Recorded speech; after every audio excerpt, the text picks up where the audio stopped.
la patria. Se abre la sesión. El acta de la sesión 135 queda reglamentariamente aprobada y ahora la señora secretaria dará lectura a la cuenta. Así de rápido. Gracias, Presidenta. Se han recibido los siguientes documentos. Copia de oficios de la División de Gobiernos Regionales y Municipales de la Contraloría General de la República, mediante los cuales requiere informe al Ministro de Educación y al Director de Educación Pública, respectivamente, en relación a oficio 676 de esta comisión, por el que se solicitó un pronunciamiento sobre la legalidad de la aplicación del test de idoneidad psicológica a los asistentes de la educación. Ordinario 1326 de la Subsecretaría de Educación, mediante el cual da respuesta a oficio 156 de esta comisión, por el que solicitó al ministro informar acerca del detalle de los gastos del plan liceo histórico, especificando los utilizados en personal de servicio, los destinados a ejecución y el origen de los recursos destinados a este plan o la glosa presupuestaria en que se encuentra establecido.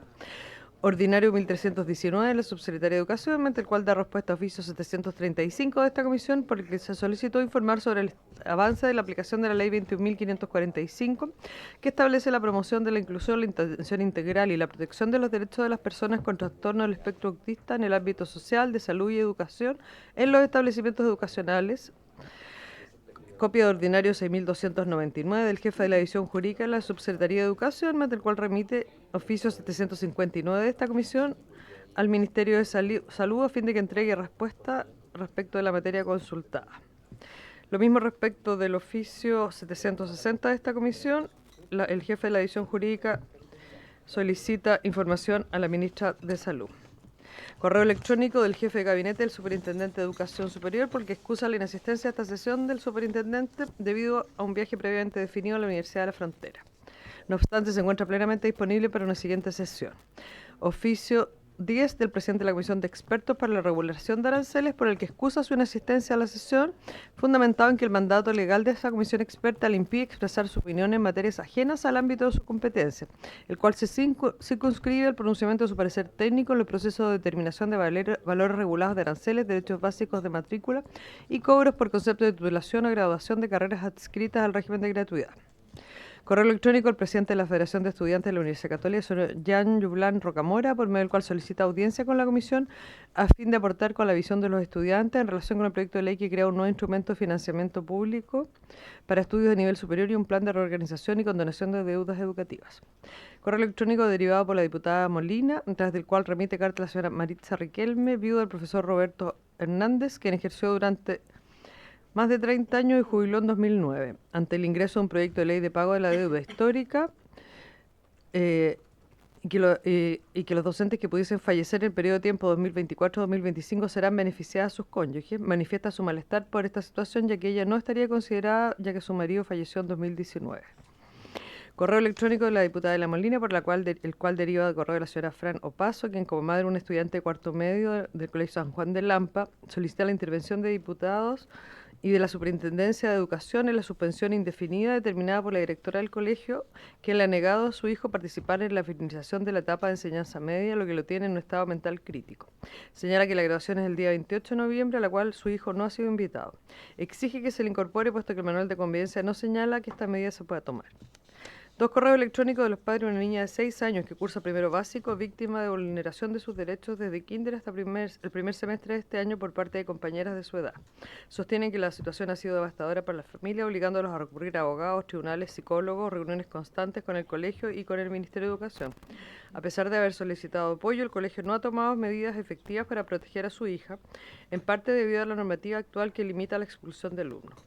Ante la falta de soluciones han decidido cambiar el establecimiento. Sin embargo, cuando obtuvieron la resolución judicial ya había pasado el periodo regular de postulación a colegios. Al consultar al ministerio se les informó que si un director enviaba una solicitud de cupo excepcional, se abriría la posibilidad de ingreso, pero los directores de los colegios a los que desean postular por cercanía al domicilio y excelencia educativa han declinado realizar la solicitud por temor a sanciones. Solicita a la Comisión ayuda para que se emita un escrito que otorgue prioridad a su hija en la postulación para acceder a un entorno escolar seguro y de calidad. Correo de la señora Felisa Calderón, viuda del profesor Antonio Fernández, fallecido en 2005, quien señala que el profesor trabajó durante 23 años en el Liceo A38 de Villa Alemana y en otros colegios y liceos. Relata que en los años 2000 su marido asistió a varias marchas para exigir su derecho al pago de la deuda histórica, de lo cual existe constancia en los respectivos establecimientos. ante la posibilidad de que el actual gobierno presente un proyecto de ley para pagar la deuda histórica en un plazo de 6 años, señala que es injusto que se pretenda pagar solo a los profesores que están vivos.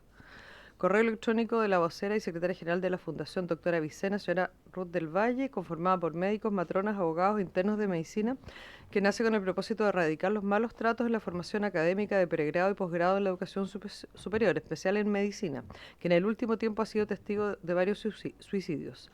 Expone que una médica cirujana recién egresada del programa de especialización de medicina interna de la UCE ha informado del deceso de su colega Jaime Granada, quien decidió acometer contra su vida el pasado 5 de junio, el mismo día y hora del examen final teórico. Relata que fueron víctimas desde hace 3 años de acoso laboral y de una presión asistencial y académica que no da tiempo para la familia y amigos, ni espacios para la salud mental. Dado los antecedentes del caso, solicita oficiar a los organismos correspondientes para determinar presuntas responsabilidades. 2 correos electrónicos de la doctora Karen Gutiérrez de Puerto Montt, quien relata que cursaba el programa de especialización de neurología en la Universidad Mayor desde el año 2018 y que al poco tiempo de su incorporación, producto de su buen rendimiento, se inició un hostigamiento sistemático de parte de compañeros, principalmente con maniobras tendientes a dificultar su trabajo. Al dejar constancia de los hechos, no se activaron los protocolos y por denunciar se unieron a la persecución los profesores, negándose a supervisarla. En marzo de 2019 hizo la denuncia ante el Servicio de Salud Araucanía Norte y el rector de la Universidad Mayor. Posteriormente interpuso un recurso de protección, luego un reclamo y una denuncia ante la Superintendencia de Educación Superior, la que se dilató por casi 4 años. Mientras la Superintendencia investigaba su denuncia a la universidad, obviando el artículo 44 de la Ley de Educación Superior, que prohíbe represalias en contra de denunciantes, procedió a su eliminación, lo que fue notificado un mail que no es de ella, por lo cual nunca pudo apelar. La superintendencia formuló cargos a la Casa de Estudio por no responder a su denuncia de acoso y eliminarla de la carrera universitaria sin aviso. Sin embargo, no se pronunció respecto a las represalias que adoptó la universidad en el transcurso del sumario. En agosto de 2024 interpuso nueva denuncia ante la superintendencia por adulteración de notas y de asistencia, infracciones que la entidad reconoció no haber investigado y que finalmente ocasionaron su salida de la especialidad. Denuncia que se encuentra aún sin movimiento. Observa que todas las instituciones del Estado a las cuales ha acudido por ayuda no actúan, se declaran incompetentes o simplemente no fallan, dejándola en espera. Como becada ministerial y víctima de acoso en un hospital público, solicita a esta comisión investigar los hechos y que se le permita terminar su especialidad en otra universidad. Tres nuevos correos de la señora María Ruth del Valle, vocera y secretaria de la Fundación Doctora Avicena, a través del cual se refiere al caso de su hijo, estudiante de medicina de 5º año en la Universidad de San Sebastián. Denuncia un trato discriminatorio y denigrante que la universidad ejerció contra él en respuesta a sus reclamos ante la institución en defensa de sus derechos como persona diagnosticada con TEA. Solicita oficiar a los organismos correspondientes para determinar presuntas responsabilidades, iniciar una investigación sobre el uso indebido de información personal, ordenar a la universidad el retiro de cualquier prueba que incluya información confidencial relacionada con la salud, evaluar las acciones de la universidad a la luz de la normativa ética, tanto legal como internacional, aplicando las sanciones correspondientes y adoptar las medidas para garantizar que las instituciones de educación superior en Chile desarrollen y apliquen políticas claras y eficaces y transparentes para la protección de los derechos de los estudiantes con discapacidad. Anexa documento emitido por la Superintendencia de Educación Superior que informa que, habiendo revisado los antecedentes proporcionados, la materia contenida en su caso no está dentro de sus competencias, la razón por la cual se ha resuelto su cierre. Y finalmente presenta un reemplazo. La diputada Marcia Rafael será reemplazada por la sesión por el diputado Juan Carlos Beltrán. Esto es la cuenta, presidenta. Muchas gracias, señora secretaria. Damos la bienvenida al ministro de Educación, Nicolás Cataldo, y al subsecretario de Educación Superior, don Víctor Orellana. Le informo a la comisión que el ministro me ha señalado que, producto de la discusión presupuestaria, tendrá que retirarse a eso de las 3:30, pero de todas maneras quiso hacerse presente aquí para acompañarnos en esta tramitación. Antes de ofrecer la palabra sobre la cuenta, quería pedir el acuerdo de la comisión respecto al punto 7 de la cuenta, a la excusa de la Comisión de Expertos para la Regulación de Aranceles, quienes habían sido invitados para la sesión del día de hoy y que no van a poder asistir, y declinaron también la insistencia que yo misma señalé de poder asistir posteriormente porque no les parecía involucrarse en temas contenciosos. Pero de todas maneras, para que la comisión tenga conocimiento, yo quería solicitar un oficio al CERA, a la Comisión de Expertos para la Regulación de Aranceles, para que nos envíen una breve descripción sobre el proceso de elaboración y el contenido de las bases técnicas para la implementación de la política de regulación arancelaria que está prevista en la Ley 21091, y que nos puedan informar también de la composición de su comisión y su rol en dicha implementación. ¿Habría acuerdo con ese oficio? Acordado entonces. Se despacha el oficio a la comisión. Y ahora sí, palabras sobre la cuenta. No hay palabras sobre la cuenta. Puntos varios. El diputado Guzmán me había pedido anteriormente, la diputada Plasencia y el diputado Schubert. Muchas gracias, presidenta. Agradecer a la comisión. Yo no soy parte de la Comisión de Educación, pero es un tema que me han pedido o que hemos levantado para esta comisión. Saludar al ministro, al subsecretario. Presidenta, un poco de contexto. Se ha presentado un problema de incertidumbre jurídica respecto de los actuales controladores de las universidades estatales tras la aprobación y promulgación de la Ley 21.094 sobre universidades estatales. Dicha normativa establece la creación de las Contralorías Universitarias como órgano encargado del control y fiscalización interna, regulando los procedimientos para el nombramiento de nuevos contralores bajo el nuevo marco jurídico. Sin embargo, la ley no contempla explícitamente el tratamiento jurídico laboral de quienes ocupan actualmente el cargo de contralor, generando posibles conflictos respecto a la continuidad de sus funciones y también su estabilidad laboral. A lo anterior se suma, presidenta, la publicación de estatutos específicos para universidades como el caso del DFL 25 de la Universidad de la Frontera y el DFL 30 de la Universidad de Talca, que disponen que los contralores en ejercicio continuarán en el cargo solo hasta el nombramiento de los nuevos contralores designados bajo los nuevos procedimientos. Y ahí justamente es donde hay un vacío a nuestro juicio respecto a la estabilidad del empleo y los beneficios o los derechos que tendrían los actuales contralores. Este marco transitorio ha sido cuestionado por considerarse una extralimitación de las atribuciones delegadas, vulnerar principios de juridicidad, igualdad ante la ley y estabilidad en el empleo público y carecer de una base legal clara para la cesación de funciones en los actuales contralores. Asimismo, se plantea que esta disposición discriminan al no otorgar continuidad a los actuales contralores en contraste con otros cargos universitarios, como por ejemplo el de rector, donde se respeta el periodo de ejercicio vigente. Se hubiese sugerido una normativa similar a la contenida en la Ley 19.882 sobre alta dirección pública, que podría haber resuelto el problema con mayor equidad y conformidad jurídica. En razón de lo anterior, presidenta, quisiera solicitar el acuerdo de la comisión para oficiar a la Superintendencia de Educación a fin de solicitar un informe sobre los criterios jurídicos adoptados respecto de la aplicación de la Ley 21.094 y los decretos con fuerza de ley que establecen los estatutos de las universidades estatales, específicamente en relación con la situación jurídico-laboral de los contralores universitarios en ejercicio. Asimismo, que informe sobre resoluciones o instrucciones vinculantes emitidas, junto con antecedentes de cómo se han gestionado los derechos laborales y la estabilidad de los contralores durante el proceso de implementación de los nuevos estatutos. A su vez, a la Subsecretaría de Educación Superior, solicitar información sobre el estado de avance de la implementación de los nuevos estatutos de las universidades estatales, el proceso de designación de los nuevos contralores universitarios y el tratamiento dado a los contralores en el ejercicio en dicho contexto. Y también, presidenta, a la Contraloría General de la República para que se pronuncie sobre la legalidad de los estatutos que mencioné anteriormente. Le voy a entregar la minuta, presidenta, a la Secretaría de la Comisión para efecto de que puedan redactar dicho oficio. Muchas gracias, diputado Guzmán. Aprovecho de darle la bienvenida al diputado Beltrán, que nos va a acompañar el día de hoy en la comisión. ¿Habría acuerdo de la comisión para el oficio señalado por el diputado? Lo explicó latamente, diputado Badilla. ¿Habría acuerdo entonces? Acordado, se despacha el oficio. Diputada Plasencia tiene la palabra.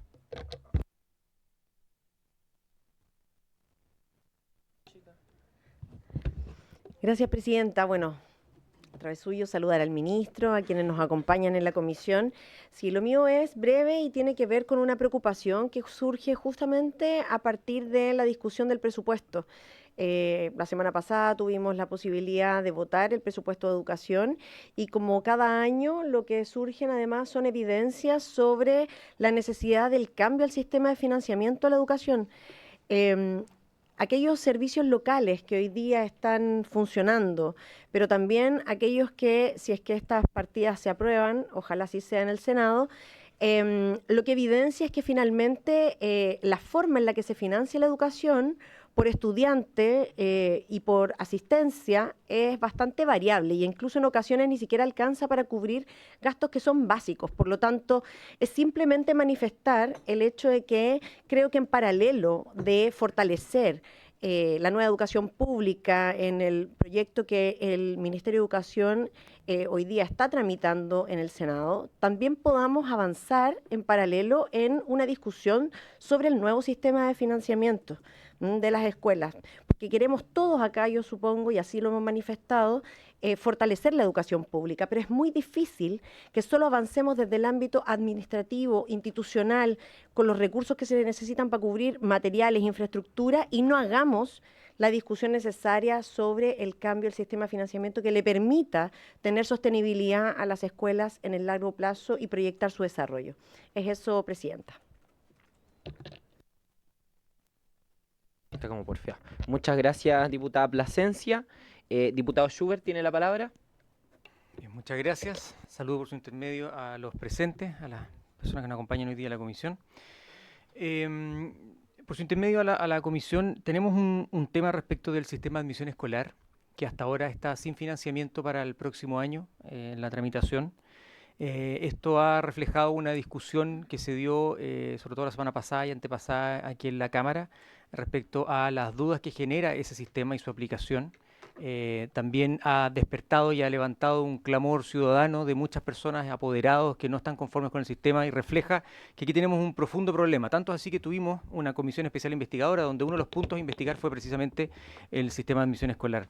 Por esta razón y habiendo varios proyectos de ley que están ingresados, yo solicito por su intermedio, señora Presidenta, si le puede solicitar a la secretaria de esta comisión que pueda hacer un catastro de esos proyectos, es decir, aquellos que están ligados con poner término al SAE, modificar al SAE o crear un nuevo sistema que lo reemplace, para que nosotros podamos tomar conocimiento de aquello y creo que, dada esta discusión que se está dando y esta realidad que hasta hoy día está sin financiamiento, podamos responder también con una pronta tramitación de una propuesta a la ciudadanía de un reemplazo de este sistema o una modificación profunda del sistema, porque creo que esta comisión no puede quedar al margen de esta discusión ciudadana. Tenemos un problema con el SAE y creo que nosotros también tenemos que brindar una respuesta. Y habiendo proyectos de ley, yo le solicito que una vez teniendo ese catastro, podamos ver si algunos tal vez se puedan fusionar y que también sean puestos en tabla para que podamos discutir y tener una discusión democrática respecto a cómo queremos que sea un sistema de admisión o el mismo sistema modificado que tenemos en la actualidad. Gracias.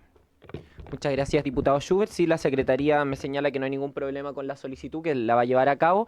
Y recordar que tenemos pendiente también, a propósito de lo que usted señalaba, una sesión especial de esta comisión para poder tratar el tema del sistema de admisión escolar, poder analizar los proyectos de ley que están presentados y también las distintas perspectivas que hay en esta materia, que sin duda es un tema muy importante. Así que lo tenemos pendiente. Diputado Badía, sobre el punto.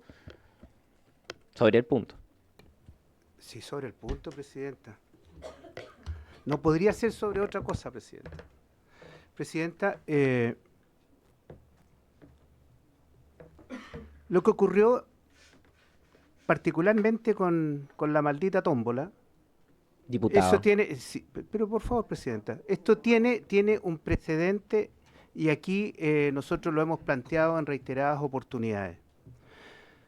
Lo que se dio en la discusión del proyecto es porque no se han generado los espacios para que se tramiten propuestas que hemos hecho ya muchos diputados, particularmente de oposición, y que están parados en esta comisión. Yo quiero recordarle lo siguiente, Presidenta. Y si buscamos en las actas de las sesiones anteriores, hay un acuerdo. Y usted se comprometió a poner en tabla el proyecto que modifica... Diputado, yo le corrijo el acuerdo que tomamos desde la comisión. Fue tener una sesión para analizar los proyectos de ley. Presidenta, por favor. Hay dos cosas. Una es la sesión y la otra es la tramitación de los proyectos. Y es más, aquí vino personalmente el jefe de mi bancada, Gustavo Benavente, a pedir que se pusiera en tabla. Y usted comprometió que lo íbamos a poner en tabla. Entonces, Presidenta, yo quiero terminar con esto y no quiero profundizar en la discusión. Yo creo que estas cosas se dan porque no hemos tenido los espacios a propuestas que hemos hecho desde la oposición que tienden a mejorar el sistema de admisión vigente, porque es un sistema que claramente no está a la altura de lo que realmente debiera ser en estos tiempos, en que el mérito no se considera, en que las familias no terminan eligiendo el colegio, sino que es el Estado que les asigna en el colegio que deben estudiar. Y ese derecho preferente de los padres está siendo vulnerado. Y por eso, en definitiva, hemos llegado a rechazar ya el financiamiento para este sistema, porque queremos un cambio profundo, en que realmente el mérito esté presente y que el derecho preferente a los padres no sea vulnerado para elegir el establecimiento donde quieren que estudien sus hijos. He dicho, Presidenta.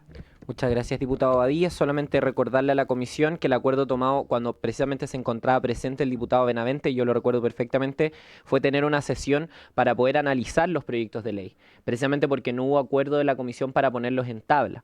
Eso era lo que quería precisar. Ahora tiene la palabra el diputado sobre el punto la diputada Serrano. ¿Tú también? Gracias, Presidenta. Saludar a los colegas, al Ministerio de Educación. Yo solo referirme a la palabra anterior, Presidenta, porque creo que acá hay ciertas cuestiones que es importante poder sincerar. Y yo hago un reconocimiento aquí al diputado Badilla por su intermedio, Presidenta, porque al fin reconoce parte de la estrategia que han estado diseñando gran parte de su sector todo este tiempo. Cuando las cosas no se hacen a su medida, pusieron los votos para desfinanciar a la educación pública. Cuando hicimos una comisión investigadora, justamente para analizar las cuestiones que hoy día está diciendo el diputado en cuestión, la perdieron, no llegaron a votar y nuevamente nos ponen una indicación para suspender el SAE. Entonces yo creo que ese es el estilo que hoy día tiene la oposición, ese es el estilo que en particular ha tenido este diputado dentro de la comisión. Y yo creo que es importante al menos que se pueda hoy día sincerar una posición dentro de esta comisión, porque va a ser muy difícil desde ahora en adelante poder avanzar en todos los proyectos, todo esto en el entendido de que cada vez que hemos debatido sobre acuerdos para reformas que son importantes, muchas veces no asisten, muchas veces no están dentro de las mesas técnicas o muchas veces se votan en contra, ni siquiera teniendo claros cuáles son las justificaciones, por ejemplo, para haber rechazado un ELEP en Chiloé cuando tenemos una crisis donde incluso fuimos a sesionar y gran parte de los diputados no fueron.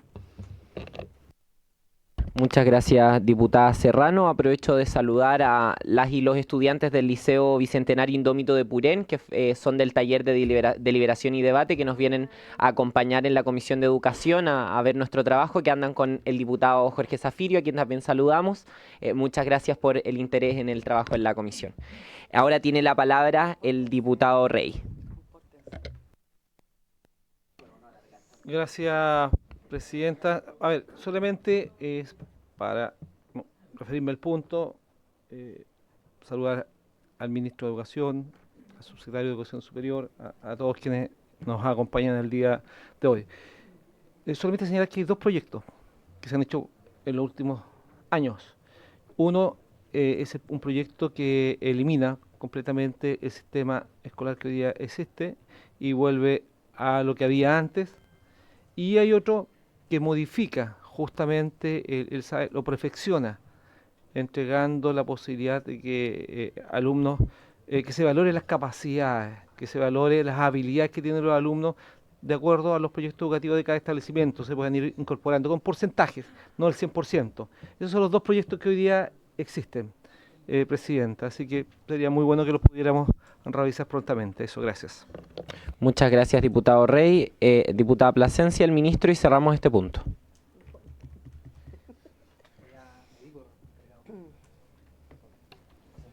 Gracias, Presidenta. Sí, yo soy de las que cree que en las comisiones como esta se puede llegar a acuerdo, y así lo hemos demostrado en un montón de proyectos que son relevantes para mejorar la educación en nuestro país. Y eso dista mucho de la actitud que permanentemente ha manifestado un diputado en particular, Presidenta, con no solo malas palabras para una comisión cualquiera, pero aún más para la Comisión de Educación, palabras que son violentas, ofensivas, que en el fondo lo que hacen es excluir el debate democrático en lugar de generar espacios de diálogo. Yo solo quisiera llamar la atención en aquello, porque yo creo que acá todos somos conscientes de la necesidad de mejorar los instrumentos que tenemos hoy día para evaluar, los instrumentos que tenemos hoy día para poder generar un acceso a la educación que sea muchísimo más realista de acuerdo a la necesidad de las distintas regiones, y yo creo que ninguno de nosotros va a estar o se va a oponer a esas mejoras. Pero yo quisiera hacer un llamado, Presidenta, y se lo digo también con mucho respeto, a que cada vez que afirmaciones que no aportan a esa construcción, por favor sean llamadas al orden. ¿Ya? Creo que además, si vemos que hay gente que está mirando esta sesión, pero acaban de ingresar estudiantes de escuelas, ya sea públicas o privadas, da igual, son jóvenes que están en un proceso formativo, y yo creo que la convivencia cívica y democrática debiera siempre estar al centro y debiéramos ser ejemplo. Así que eso, Presidenta, gracias. Muchas gracias, diputada Plasencia. Finalmente, ministro tiene la palabra.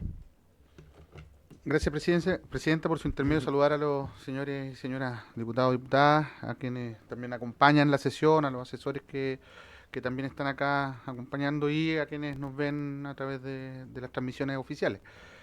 A ver, varias cosas. Lo primero es que creo que hay discusiones que requieren una cierta altura desde el punto de vista técnico, desde el punto de vista incluso político, a propósito de los impactos que tienen estas definiciones en un momento determinado.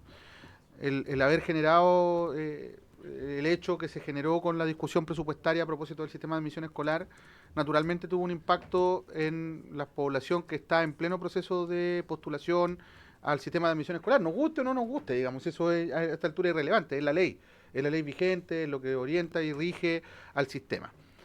Hemos tenido que salir rápidamente a explicar, digamos, a las personas que el proceso de admisión 2025 no está en riesgo, dado que los efectos de la ley de presupuesto, en el mejor de los casos, tendría, o en el peor de los casos desde mi perspectiva, tendría efectos desde el 1 de enero del año 2025. El proceso de admisión termina con la matrícula de las personas que postulan durante los primeros días del mes de diciembre. Por lo tanto, es súper importante primero transmitir a las personas que continúen con el proceso, porque de otro modo podríamos generar un caos aún mayor del que generalmente se provoca a propósito de situaciones de falta de oferta en algunos lugares, entre otras. La segunda cosa, Presidenta, creo que yo he manifestado, y no solamente manifestado, he expresado en acciones la voluntad de construir acuerdos y de llegar a entendimientos reales, no declarativos, no, como decía Cicerón, hechos no palabras. Y acá hemos logrado arribar a importantes acuerdos, a pesar de que después es como que nada hubiese ocurrido, ¿no? Y claro, enfrentar estas discusiones que son bien estructurales implican también asumir un cierto riesgo de que esos acuerdos que se avancen no se respeten, de que se impongan mayorías que son siempre circunstanciales, porque así es la democracia y me parece perfecto que así sea. Yo creo que es hora de que asumamos que en educación es necesario mirar esto con una perspectiva de más largo plazo, ¿no? Modificar el sistema de admisión escolar de ninguna manera es una buena idea hacerlo a través de una ley que no es permanente, una ley que es transitoria como la ley de presupuesto. A pesar de todo aquello, nosotros veníamos trabajando en la Comisión de Educación del Senado y conversaciones que ya estaban avanzadas con parlamentarios transversalmente allá en el Senado para poder considerar también modificaciones legales que están planteadas allá. Hay dos proyectos de ley también, así como lo señalaba el diputado Rey, acá hay dos, allá también hay dos que estábamos mirando, uno de iniciativa de la diputada Proboste et al, con una mirada bien transversal, otro de senadora Proboste, y otro del senador Sangüesa, que es más bien un proyecto de oposición, y que es parte de la discusión que estamos teniendo en este minuto, también a propósito de la discusión del presupuesto. Entonces, yo tendría la esperanza, honestamente, porque también soy de aquellos que cree que el sistema de admisión escolar requiere ajustes, de que nos podamos sentar a discutir los ajustes, hacerlos técnicamente, hacerlos políticamente, pero no como un griterío a la galería, no como parte de un proceso de puesta en escena, porque de verdad lo que está en juego es muy grande, muy complejo, muy profundo, y tiene un impacto que va a trascender muchas generaciones también, ¿no? Es un poco equivalente al debate sobre los servicios locales, es respecto a cualquier tipo de ajuste o cambio en educación. Finalmente, los procesos de transición en educación son largos, son lentos, son complejos, tienen mucho trauma también aparejado consigo, ninguno está exento de aquello, y es bueno mirar esto con perspectiva de largo plazo. Entonces, yo creo que hay que dejar que la discusión madure rápidamente, que nos seamos capaces de poner de acuerdo rápidamente también en perspectiva de poder proyectar también eventuales ajustes o cambios rápido. O sea, si se llega a presentar efectivamente ajustes o cambios a la ley, que estos también puedan ser tramitados con cierta celeridad en la discusión, ¿no? Siempre eso desde la base de que seamos capaces y tengamos la voluntad de ponernos de acuerdo. Presidenta, como señaló usted, yo lamentablemente tengo que cruzar al Senado en este minuto, pero está nuestra representación, el subsecretario de Educación Superior. Tengo que cruzar, diputado Bobadilla. Pero lo pueden conversar afuera, es que cerramos el punto ya, ya que se dieron bastantes palabras sobre este punto, quedó bastante clara la situación, aquí hay una necesidad de abordar esos proyectos de ley, ya tenemos un acuerdo como comisión que se tomó hace varias sesiones atrás y lo vamos a implementar con la Secretaría, además de la solicitud del diputado Schubert. Ahora le tiene la palabra el diputado Juan Santana. Presidenta, bueno, yo lo primero lamento que me haya dado la palabra como en 5 cupos después a las que yo lo había pedido, porque le dio la palabra como a 4 diputados, no participó tampoco el ministro, mi punto sobre lo que se estaba hablando.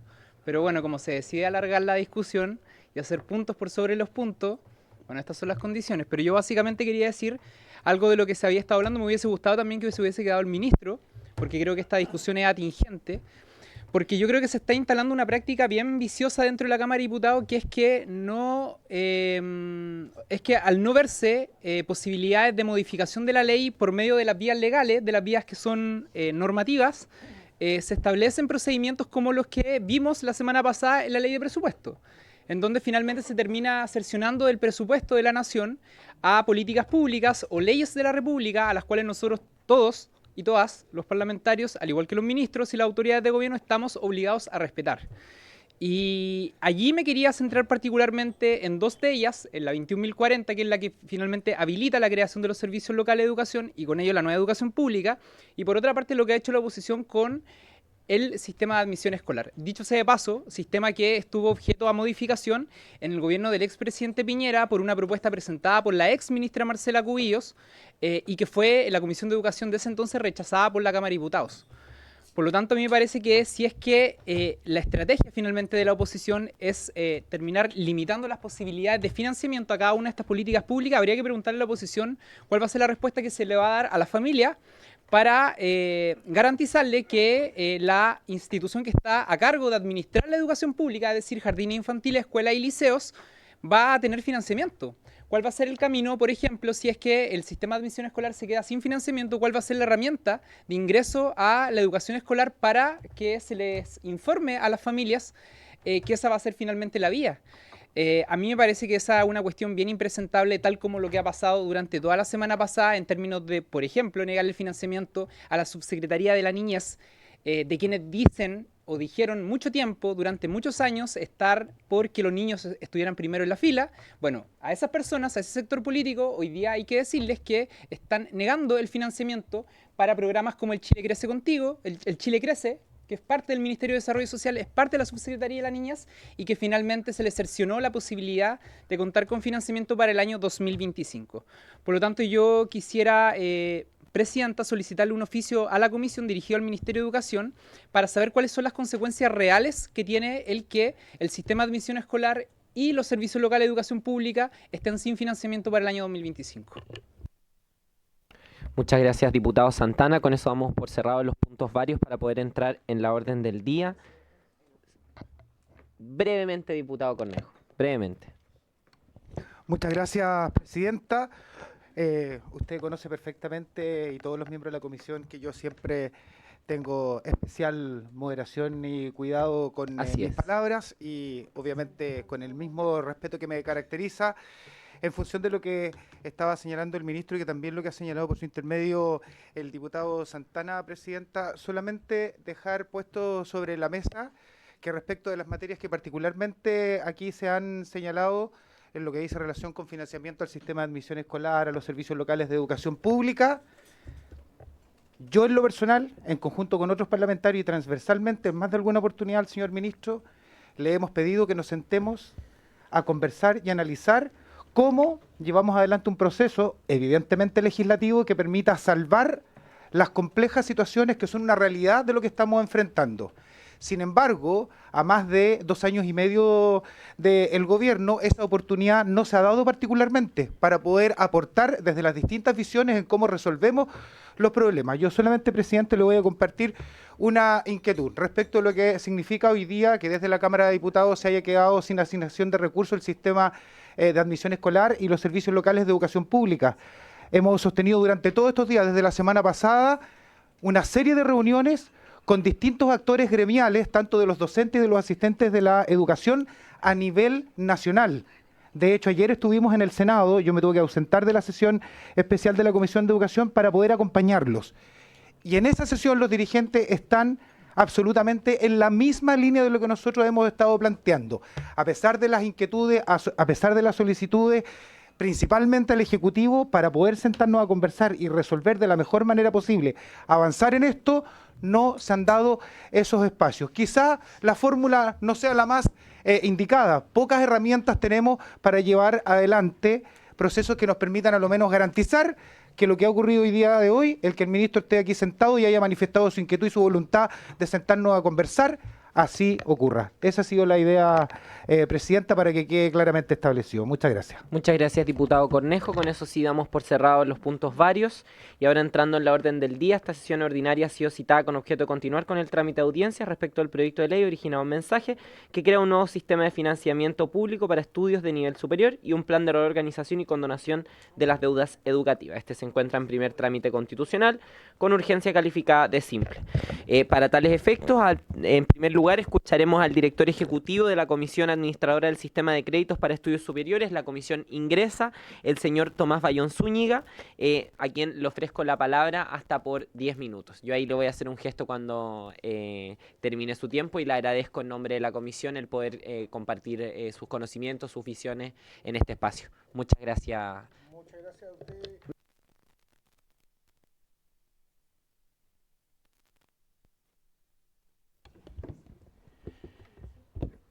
Muchas gracias, señora Presidente.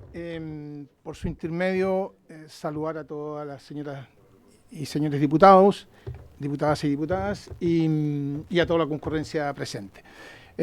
Como es de conocimiento de todos los asistentes, Comisión Ingresa es un organismo público de carácter pluripersonal que tiene una secretaría administrativa, el cual dirijo en este momento, y que implementa las decisiones de política pública establecidas en el sistema de financiamiento del CAE desde ya hace casi 19 años, diría yo. En ese contexto, la presentación que traemos está más bien desde una perspectiva de la experiencia y de las situaciones o aspectos operacionales, de implementación y la experiencia acumulada, y no desde una perspectiva de una evaluación socioeconómica o financiera que entendemos que no nos compete como Secretaría Administrativa y que más bien es una materia que aborda el Ministerio de Educación por intermedio de la Subsecretaría de Educación Superior específicamente y particularmente la DIPRES también. En ese sentido, tenemos tres temas principales que queremos abordar. Uno de ellos dice relación con un breve repaso, un breve resumen de las características y procesos del CAE para que todos tengamos una visión más o menos global compartida de cómo funciona este sistema.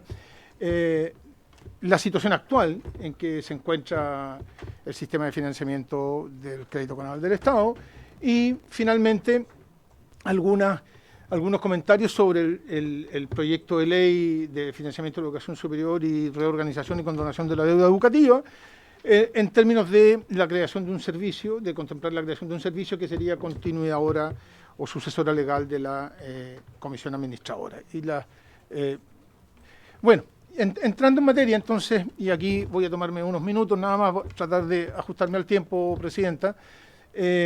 Básicamente, los procesos anuales de financiamiento se inician con la postulación a una plataforma común que administra el Ministerio de Educación, que se conoce como FUAS, donde se asignan las ayudas estudiantiles del Estado, básicamente gratuidad, becas, Fondo del Crédito Solidario Universitario y también el CAE. Con la información de estas asignaciones iniciales se procesa y se asigna el crédito de tal manera de asignar los montos exactos una vez aplicadas las ayudas estudiantiles que, como becas y gratuidad que no tienen reembolso. Esta asignación del crédito se hace a través de para obtener el financiamiento se hace a través de una licitación pública, que está dirigida al sistema financiero, porque la ley lo establece de esa manera, no hay posibilidad de asignación de recursos directos del Estado,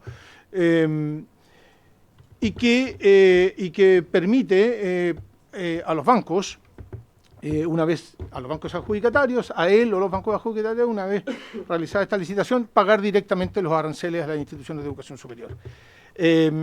En este sentido, mientras se está haciendo este proceso, que los bancos están pagando los aranceles a las instituciones de educación superior, ellas están constituyendo las garantías por deserción académica y impartiendo las carreras de pregrado que están siendo financiadas con esos aranceles. Básicamente, esto se complementa con instrucciones que operan a través de la DIPRE y de la Tesorería General de la República, porque la licitación, para efectos de garantizar condiciones financieras idénticas a todos los estudiantes que acceden a este sistema de financiamiento, no establece un mecanismo de licitación por tasas de interés, sino que por optimización de los costos, por minimización de los costos fiscales. Esto es, el total de créditos que se van a financiar resulta más óptimo para los intereses estatales que lo financien totalmente los bancos, se pongan solo garantías del Estado, y si es que eventualmente se cede y se vende una parte de esos créditos a la tesorería, como lo permiten las bases, se cobre el menor precio posible de recargo. Eso es la primera parte del proceso, que yo diría que es la parte en que está, o la etapa en que está otorgándose los financiamientos a nuevos estudiantes y renovando los de antiguos estudiantes que sigan con este sistema de financiamiento. Hay una segunda etapa de este proceso del CAE que he querido resaltarla acá, que tiene que ver cuando el estudiante ya egresa o desafortunadamente abandona los estudios. En ese momento comienza su obligación de pago realmente, porque se abre un calendario de pagos, un calendario de vencimiento, que tiene que empezar a pagar cuotas mensuales y sucesivas de igual monto.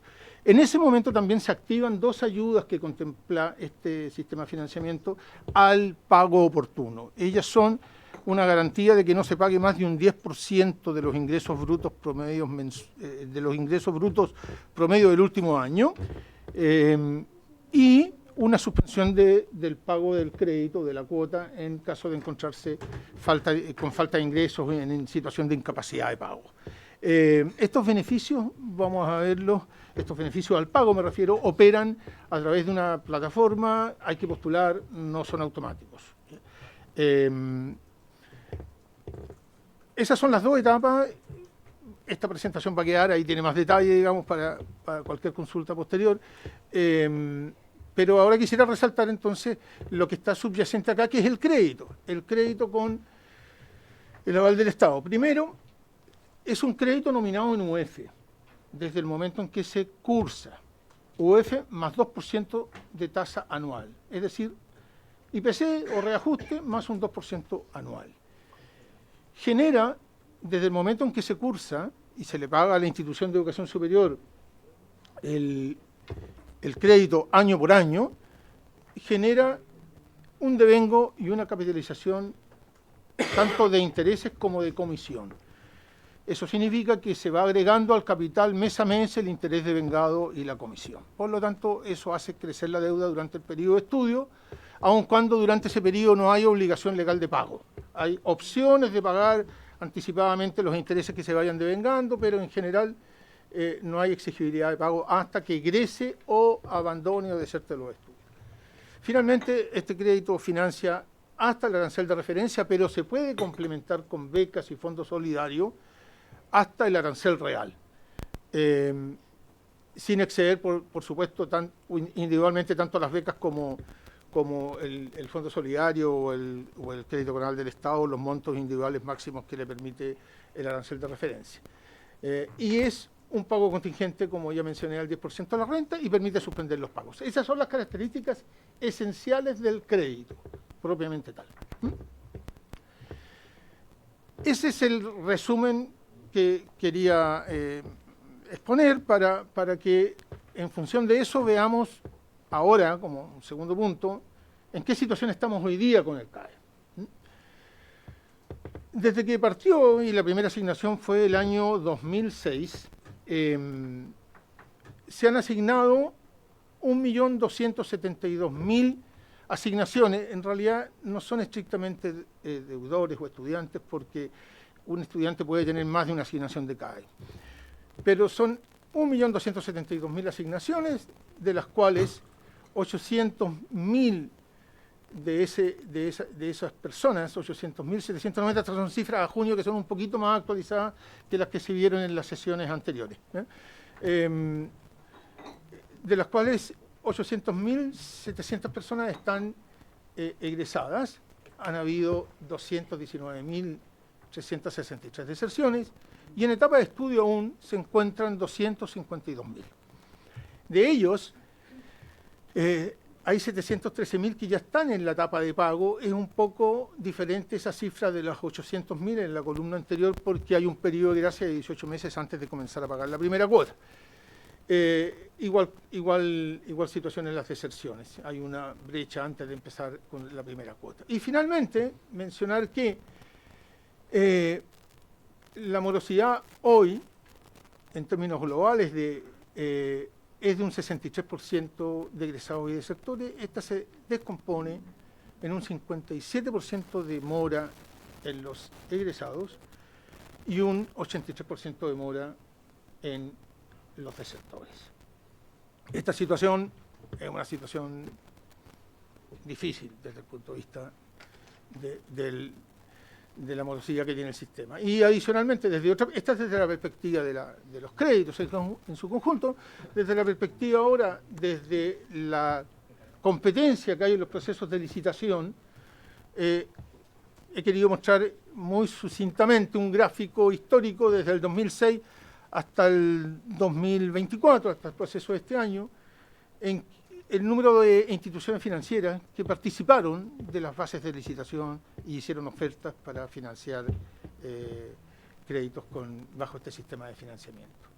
Hoy, en los últimos 3 años, en realidad, hemos tenido la presencia solo de Banco Estado. Por lo tanto, un comentario acá es que efectivamente con este esquema hoy no hay competencia en el sistema de licitación actual para obtener financiamiento.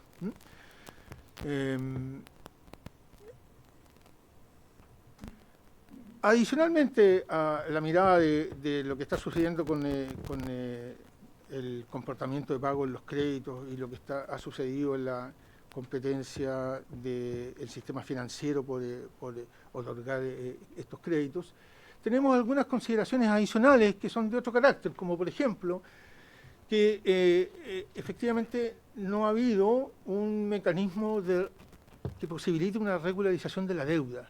De hecho, la única regularización de la que yo tengo conocimiento se hizo en el año 2020 mediante glosa presupuestaria de la ley de presupuestos de ese año, que permitió reprogramar una cantidad de alrededor de 30.000 créditos, creo que se pudieron reprogramar para convertirlos en créditos vigentes y sacarlos de su condición de morosidad. Esa es una rigidez que dificulta la administración y el cumplimiento de pago. Cuando un desertor académico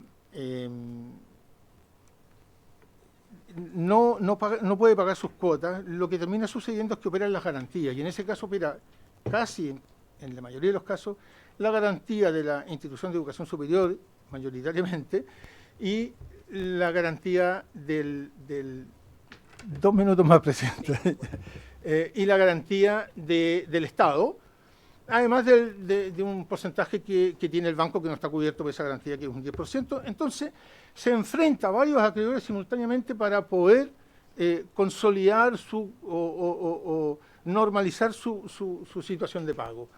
Los procesos para optar a los beneficios, a pesar de que son vía web y con plataformas tecnológicas, no son automáticos, como por ejemplo que operen a través directamente del Servicio de Impuestos Internos o de una forma en que en realidad uno pudiese determinar ex ante la cuota que tuviese que pagar y no obligarlo a postular. Y hay altos costos en custodia, en seguros, del gravamen principalmente, y en la cobranza asociada, ya sea extrajudicial o judicial. Me queda un punto que es el FES y el servicio ingreso.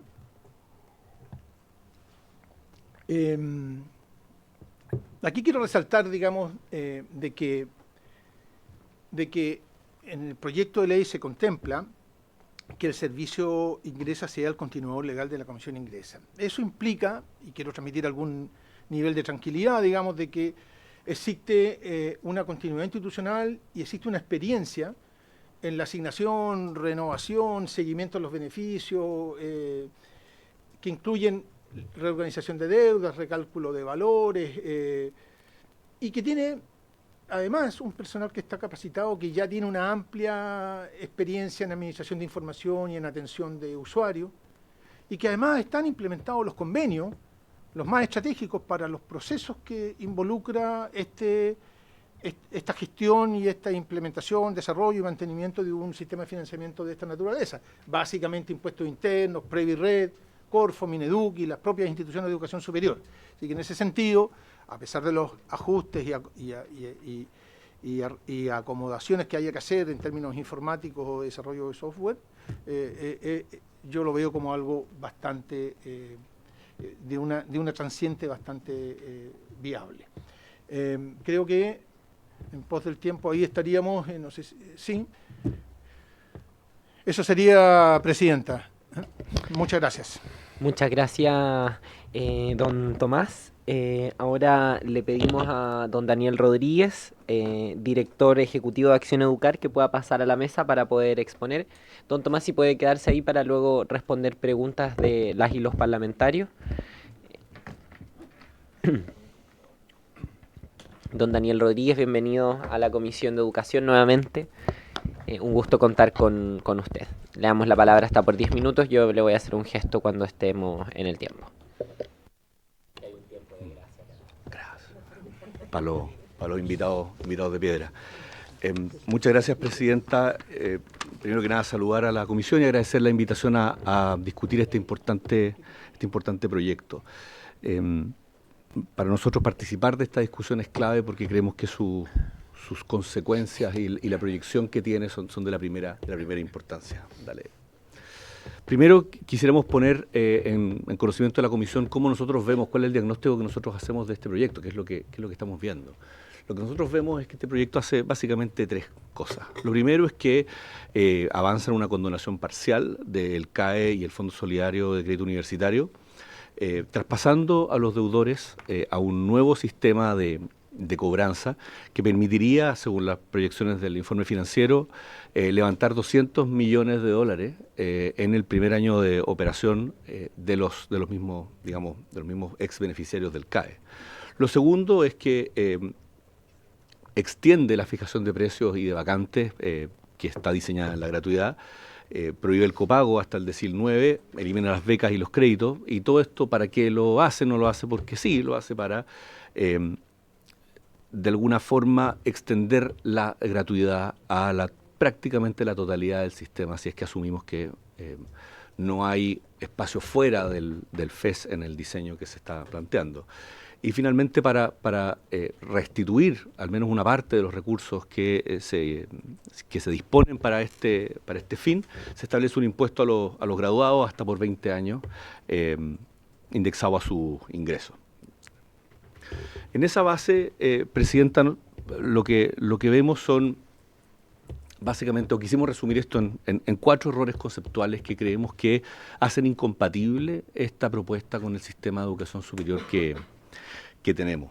El primer error que vemos preocupante es que, si bien este proyecto no crea la regulación de vacantes, eso es cierto, eso viene de la gratuidad, sí la extiende a la totalidad del sistema. Y yo en lo personal, Presidenta, soy geógrafo y en el primer año le enseñan un cambio de escala es un cambio de naturaleza. Aquí hay un cambio de la escala de esta regulación y eso cambia su naturaleza. No es lo mismo y no puede compararse la regulación de la gratuidad que es acotada a la regulación que se está planteando aquí, a la totalidad del sistema. ¿Cuál es la principal consecuencia? A veces no se ve. La principal consecuencia es que el Estado pasa a financiar la totalidad de los presupuestos, prácticamente la totalidad de los presupuestos, habría que excluir el decil 10, de la educación superior. El Estado se hace del financiamiento de todo el sistema de educación superior. Eso no es así en salud, no es así en pensiones, lo hemos visto. Creo que no es así en casi ningún área, y por lo tanto eso de nuevo tiene otra consecuencia importante, que es que no vale la pena engañarse: el que pone la plata pone la música, y el que pone toda la plata pone toda la música. Y aquí lo que vemos es que el Estado toma el control total del financiamiento de la línea vital del sistema de educación superior, no solo de las universidades. ¿Y eso en qué termina? Que un diseño acotado, lamentablemente, que lamentable que no haya estado aquí la persona de la Comisión de Regulación de Aranceles, pero lo que termina pasando es que el Estado, mediante un procedimiento administrativo que prácticamente no tiene participación ciudadana, tiene participación bien acotada de las instituciones, termina fijando cuánto vale una carrera, y luego la subsecretaría, mediante un procedimiento administrativo, define cuánto tiene que crecer el sistema, cuánto se amplían las vacantes en una oficina. Todos actos administrativos que han sido sistemáticamente objetados en la Contraloría y hoy en tribunales. Y el resultado es, en la práctica, la vulneración de la autonomía universitaria. Creemos que eso es un error que no se puede soslayar de este proyecto. Lo segundo, Presidenta, es que lo que nosotros vemos es que se esconde un impuesto para financiar un sistema de reparto en la educación superior. Déjeme aclararlo. Más allá del debate semántico de si esto es un crédito, esto es un impuesto, que al parecer nadie está cómodo con ninguno de los dos nombres, lo que es real es que el gobierno está poniendo aquí una propuesta. Su propuesta es que para financiar la gratuidad universal se requiere un impuesto a los profesionales del 8%. Esa afirmación, que para financiar la gratuidad universal necesitamos un impuesto a los profesionales de 8% de su renta, es una discusión tributaria que tiene que tener lugar en la sede que corresponda. ¿Por qué? No porque no me guste estar aquí, me encanta venir para acá y discutir esto, es porque esto tiene que verse en su impacto al mercado del trabajo, a la formalidad. ¿Qué incentivos, qué distorsiones introducen los impuestos específicos? Muchas. Yo no soy economista, pero seguro que otros podrán abundar sobre aquello. Y además, el hecho de que esto sea un impuesto que finalmente crea un sistema de reparto tiene otras consecuencias importantes. Significa que trabajadores formales, pobres y ricos, van a financiar las carreras de trabajadores informales, cesantes y desertores, pobres y ricos también. Esto es, en el fondo, renunciar a la focalización. El tercer error, Presidenta, que nos parece importante poner, es que esta propuesta degrada el sistema que intenta promover. Los rectores han sido claros en la opinión pública que la eliminación del copago afecta a la diversidad, la calidad, la inclusión, el potencial del desarrollo académico, el potencial de una profesión académica, han dicho algunos rectores. Y tenemos que tener claro que para las instituciones que no tienen fondos basales, es decir, todas las instituciones creadas después del 81, exceptuando las estatales, el copago o lo que logran recaudar por sobre los costos es lo que financia la investigación, es lo que financia la vinculación con el medio. Todas condiciones hoy día para poder operar. Le estamos quitando, con la restricción del copago, la prohibición del copago, le estamos quitando la posibilidad a las universidades de ser complejas, que es lo que les demandamos a través de la regulación. El copago total del sistema hoy día son 1.300 millones de dólares, Presidenta, son datos de la superintendencia, pero esto, 1.300 millones de dólares es el copago total hoy día. No estoy excluyendo aquí el decil 10, es el total del copago hoy día. Y ese monto es relevante. Podemos sacar el decil 10, no es posible hacer ese cálculo con datos públicos. 1.300 millones. No podemos sacar el decil 10 de ahí, esa cifra debiera ser menor, pero el copago no es un número pequeño en el sistema. ¿Y cuál es la consecuencia final, Presidenta, que es lo preocupante?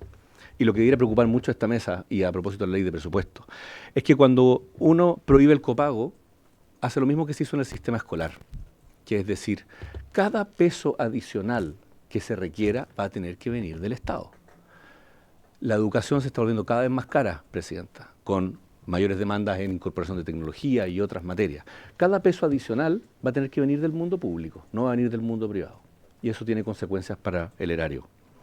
Y eso nos lleva a pensar, ¿vamos a necesitar otra reforma tributaria para financiar ahora la investigación?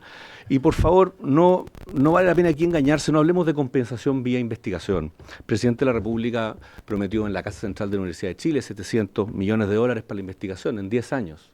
Este año propuso 700 y en la ley de presupuestos hay 7. Esa promesa de la compensación vía otros fondos no va a ocurrir. Los que llevamos en esto un tiempo sabemos que eso no va a pasar. Finalmente, Presidenta, el informe financiero genera muchas dudas. No hay certeza de que este mecanismo termine siendo más barato fiscalmente que el CAE. Y lo que termina pasando finalmente es que se consolida la preferencia por la educación superior. El Ministerio de Hacienda sobreestimó los ingresos del fisco. El Ministerio de Hacienda sobreestimó el crecimiento, crecimos 0 en septiembre. El mismo ministro Marcel era director de la DIPRES cuando se hizo el informe financiero del CAE, que nadie podría decir que se estimó correctamente. Entonces tenemos todas las dudas, Presidenta, toda la posibilidad de dudar de ese informe financiero y de esas proyecciones. Por eso creemos que es muy importante que se transparenten las bases de datos, se transparenten los supuestos que usó el Ministerio de Hacienda para proponer que condonando el Estado va a ahorrar. O sea, vamos a gastar 3.500 millones de dólares en condonar y el Estado va a ahorrar. Esa afirmación debe ser auditada por economistas externos. No es simplemente creíble. A continuación, Presidenta, en los pocos minutos que nos quedan, me gustaría que el director de estudios de Acción Educar pudiera precisar algunos puntos más empíricos de la presentación. Ahí está prendido. Sí. Buenas tardes, Presidenta. Por su intermedio, saludo a los diputados presentes, diputadas presentes. Bueno, yo quiero explicar 3 problemas técnicos súper simples y brevemente que tiene este proyecto que nosotros vemos desde nuestra opinión como centro de estudio. Lo primero es que va en la dirección contraria a toda la experiencia exitosa en educación superior. Y eso se ve en que la mayor parte de los países de la OCDE, especialmente aquellos que poseen sistemas de educación superior que nosotros consideramos de altísima calidad, poseen esquema amplio de crédito estudiantil. De hecho, 2 naciones han transitado de vuelta hacia sistemas de financiamiento con deuda estudiantil, que son Reino Unido y Australia. Y esto tiene 2 razones de peso y razones de sentido común en realidad. Lo primero es que la mayor parte del beneficio de la educación superior va de vuelta a la persona, o sea, el retorno es mayormente privado, entonces tiene sentido económico que comparta la carga financiera. Pero lo segundo es que el fisco no se la puede solo, el fisco no puede financiar todos los estudios de todas las personas, su presupuesto es limitado y hay prioridades más urgentes. El segundo problema técnico es que es un impuesto más. Después del FES vemos un aumento de la tasa impositiva máxima de, por ejemplo, el ingreso de el impuesto de segunda categoría de las personas que hasta hoy no tienen que pagar impuestos de segunda categoría. El país está pasando por un escenario de bajo crecimiento económico, de alta inflación y de lento crecimiento de los ingresos reales de las personas. Se está discutiendo la incorporación de nuevas cotizaciones previsionales por sobre lo existente, como por ejemplo los puntos adicionales para jubilación. En la diapositiva se observa el efecto que esto tendría sobre cada tramo de ingreso. Se transita de un 0% de impuesto a la renta hasta entre un 4,3% y un 6,1% para quienes tienen ingresos de menos de 878.000 pesos. Parece que no es razonable establecer un impuesto adicional a las familias y al trabajo formal. El tercer problema es que se transfiere riqueza neta a individuos de alto ingreso. Quiero ser bien claro acá, se ha dicho que no es así en esta comisión, pero las personas que ingresan de educación superior en Chile tienen ingresos que son 2,6 veces superiores en promedio a las de las personas que solo alcanzaron la enseñanza media. Esta cifra es la más alta de la OCDE. Y hoy un 78% de los deudores del CAE egresó de su carrera de educación superior. Más de un tercio gana, corrigiendo por inflación, sobre 1,3 millones de pesos y un 8% sobre 2,5 millones de pesos. Y eso no lo digo yo, lo dijo el ministro Marcel el 25 de julio de 2023, el año pasado, en esta misma comisión. La condonación propuesta por el Ejecutivo transfiere entre 30 y 60 UF a estos individuos, es decir, entre 1,3 y 2,3 millones de pesos. En otras palabras, entre 10 y 18 meses de subvención escolar. Quiero luego profundizar en un punto que es problemático en este proyecto, que es la eliminación de las becas y los créditos, que afecta el acceso a las instituciones no gratuitas. El FES contiene requisitos muy similares a la gratuidad para las instituciones y dispone las mismas regulaciones de precio de vacantes. No es improbable que las instituciones que hoy no están en la gratuidad digan que no quieren adherirse al FES. ¿Qué pasa entonces? Hicimos un ejercicio. La mayor parte de las 83.000 personas... 2 minutos. La mayor parte de las 83.000 personas que hoy reciben becas en instituciones sin gratuidad son estudiantes mujeres o de una región distinta a la metropolitana. Lo mismo ocurre con el crédito CAE. Un 98% de los estudiantes que están becados por el Estado y estudian fuera de la región metropolitana estudian en una universidad, en un instituto profesional o en un centro de formación técnica que está acreditado en calidad avanzada o de excelencia por la Comisión Nacional de Acreditación. Entonces, se afectaría el acceso de estas personas. Hoy día estimamos que podría llegar hasta a afectar el acceso de hasta 1 de cada 5 mujeres que hoy están matriculadas en educación superior en el futuro de mantenerse la composición demográfica. Algunos comentarios finales. Este proyecto representa un riesgo para el fisco en términos de gasto, para las instituciones en términos de viabilidad y autonomía, y para los estudiantes y sus familias en términos de acceso a la educación superior y de ingresos disponibles. Las medidas tomadas van a afectar diversas dimensiones de la vida nacional, como el empleo, los ingresos, el acceso a la educación, la inversión en otros niveles de enseñanza, entre otros. Y además traer una carga tributaria adicional al presupuesto de las familias de clase media. Es un proyecto que transfiere el dinero de todos los chilenos a quienes hoy tienen más ingresos en desmedro de invertir en el futuro de la educación inicial o en otros fines más rentables para la sociedad. Por último, lesiona gravemente la autonomía y la viabilidad financiera de las instituciones de educación superior.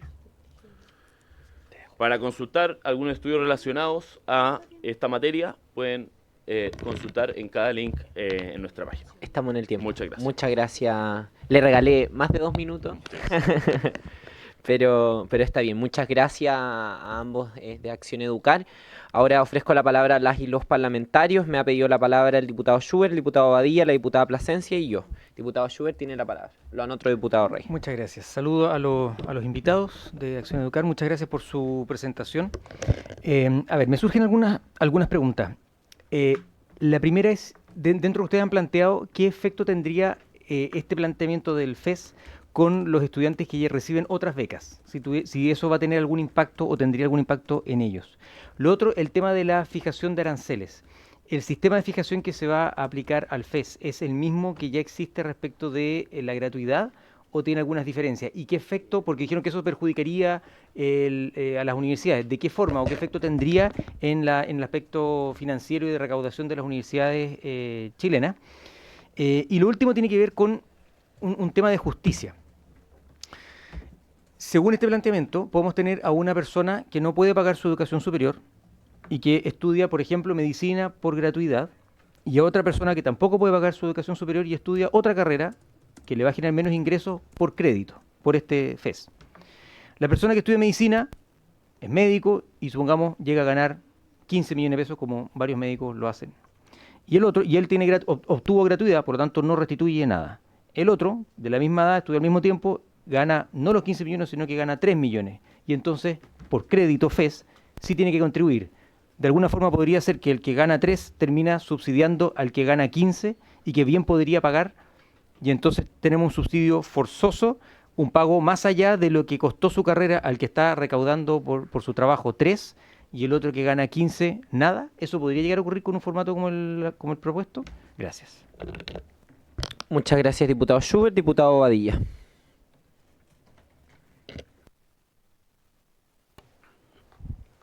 Yo quisiera agradecer ambas exposiciones, creo que son contundentes. A ver, independiente de que el Estado a través de esta propuesta va a controlar prácticamente todo, cuestión que yo no voy a compartir nunca porque creo que se atenta contra la libertad de elegir y elegir libremente. Creo que también atenta contra la autonomía universitaria, la fijación de precios, en fin.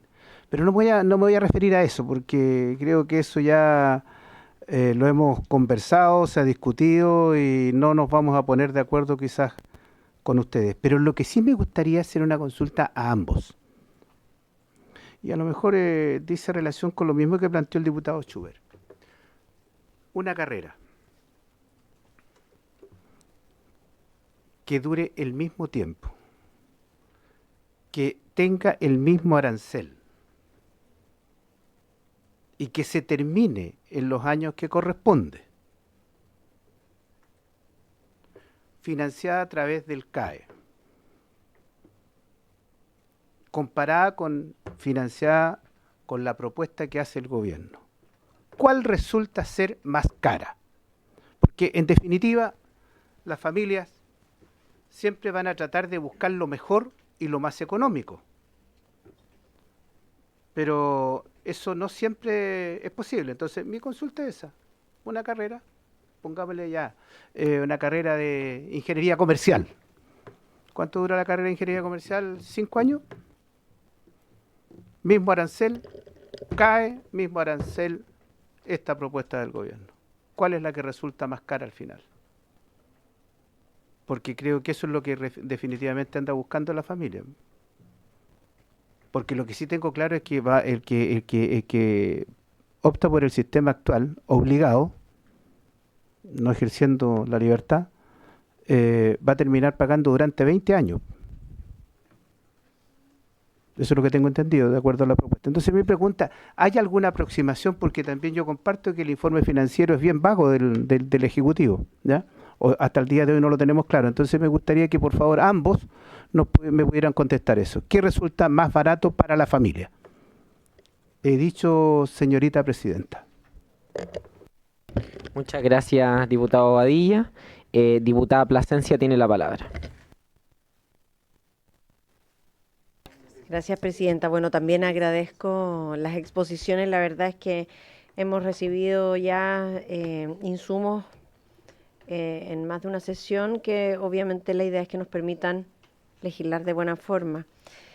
Yo quisiera preguntar a quienes vinieron de Acción Educar, principalmente, o sea, yo comparto con que el tema del informe financiero y los costos más en detalle los vamos a ver cuando venga el ministro Marcel. Tenemos ahí una sesión comprometida, pero sin embargo, difícilmente vamos a poder mirar los números de la misma forma o con elementos comunes si no partimos de premisas comunes, ¿no? Como conceptualmente. Entonces, yo quisiera poner atención justamente en aquello que los expositores de Acción Educar plantean como errores conceptuales, porque creo que efectivamente tenemos diferencias para comprender conceptualmente cosas que aparentemente ustedes lo plantean como un error o como algo negativo para el sistema versus quienes creemos que quizás, así enunciado,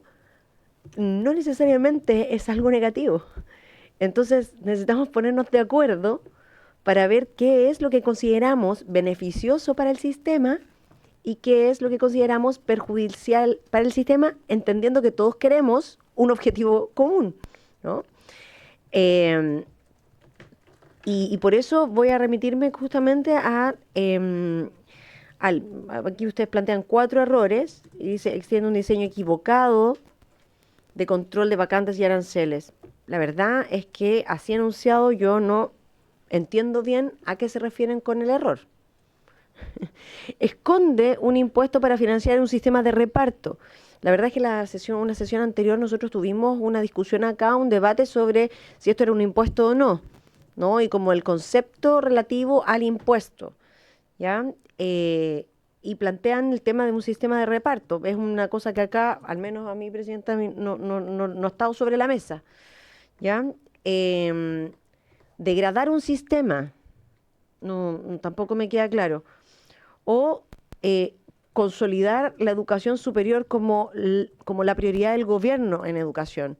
Cuando acá hemos debatido ampliamente distintos proyectos de ley que fortalecen, por ejemplo, y modernizan la oferta de la educación inicial. Hemos hablado, o sea, lo menciono solo como los temas de convivencia escolar, Yo misma en mi intervención, hablando acerca de los servicios locales, se está discutiendo hoy día un proyecto que es bastante contundente para mejorar justamente la nueva educación pública. Entonces, como digamos, hay elementos para decir que no es la preocupación. Sin embargo, es una preocupación que a la par con las demás, efectivamente tiene que ser prioritaria, como el resto de los niveles. Entonces, no veo qué es lo negativo en eso.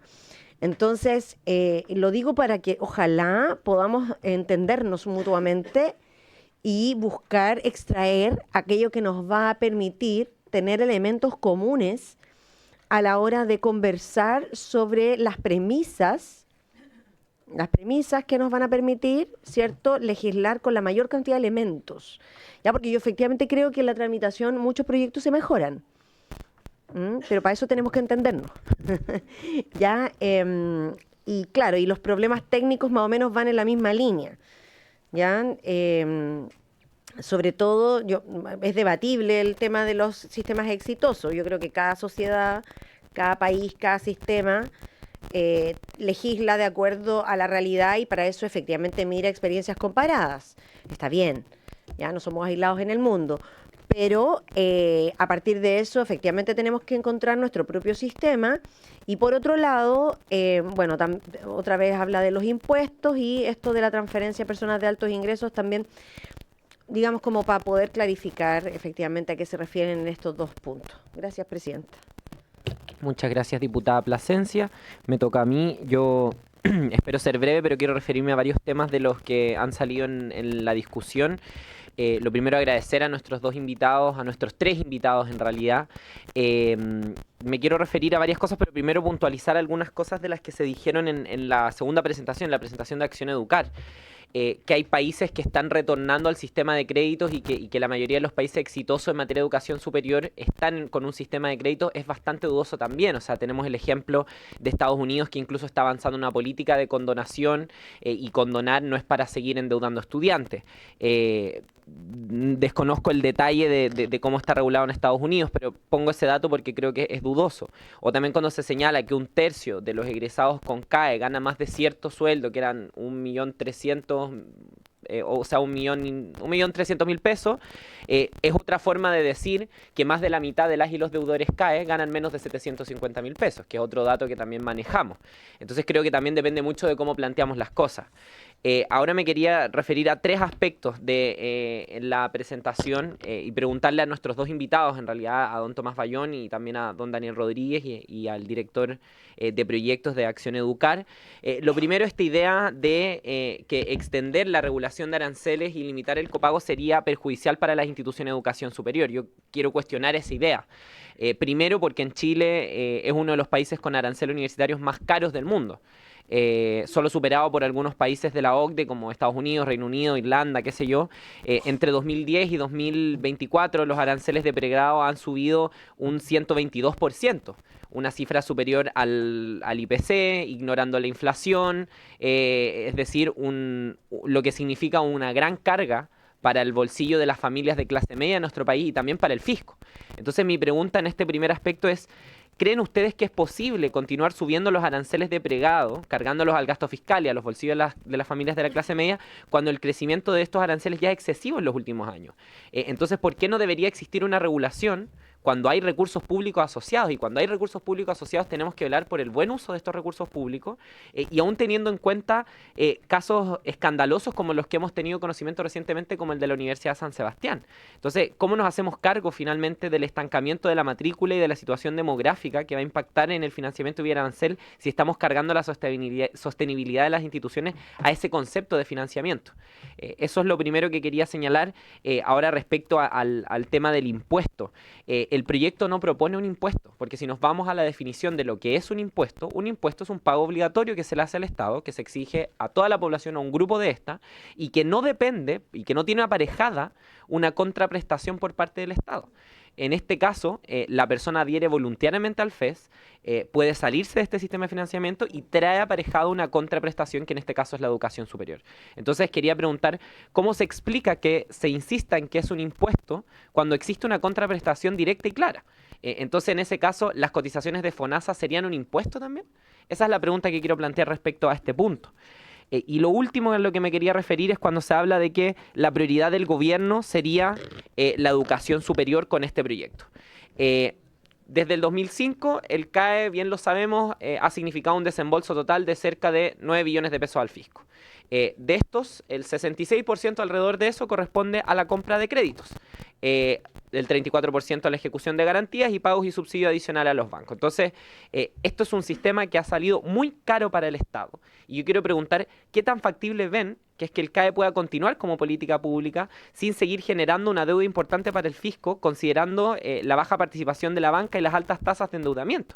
Y preguntarles también si no creen que generar un ahorro para terminar con este despilfarro de gasto fiscal que significa el CAE, no podría ser una oportunidad también para cubrir otras necesidades, incluso de la educación. ¿A qué me refiero con esto? Si ahorramos en educación superior, si gastamos mejor, podemos invertir también en educación parvularia, en investigación, innovación y desarrollo, en otros aspectos que aborda la educación e incluso otras áreas del gasto fiscal. Por eso yo cuestiono, y con esto cierro, la idea de que este proyecto dé cuenta de que la prioridad del gobierno o de este proyecto de ley sea solamente la educación superior, porque si ahorramos y terminamos con una política pública que ha significado un despilfarro tan grande de recursos para el Estado como el CAE, podemos gastar mejor en otras áreas también.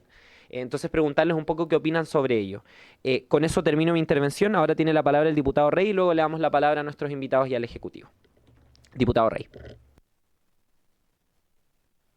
Gracias, Presidenta.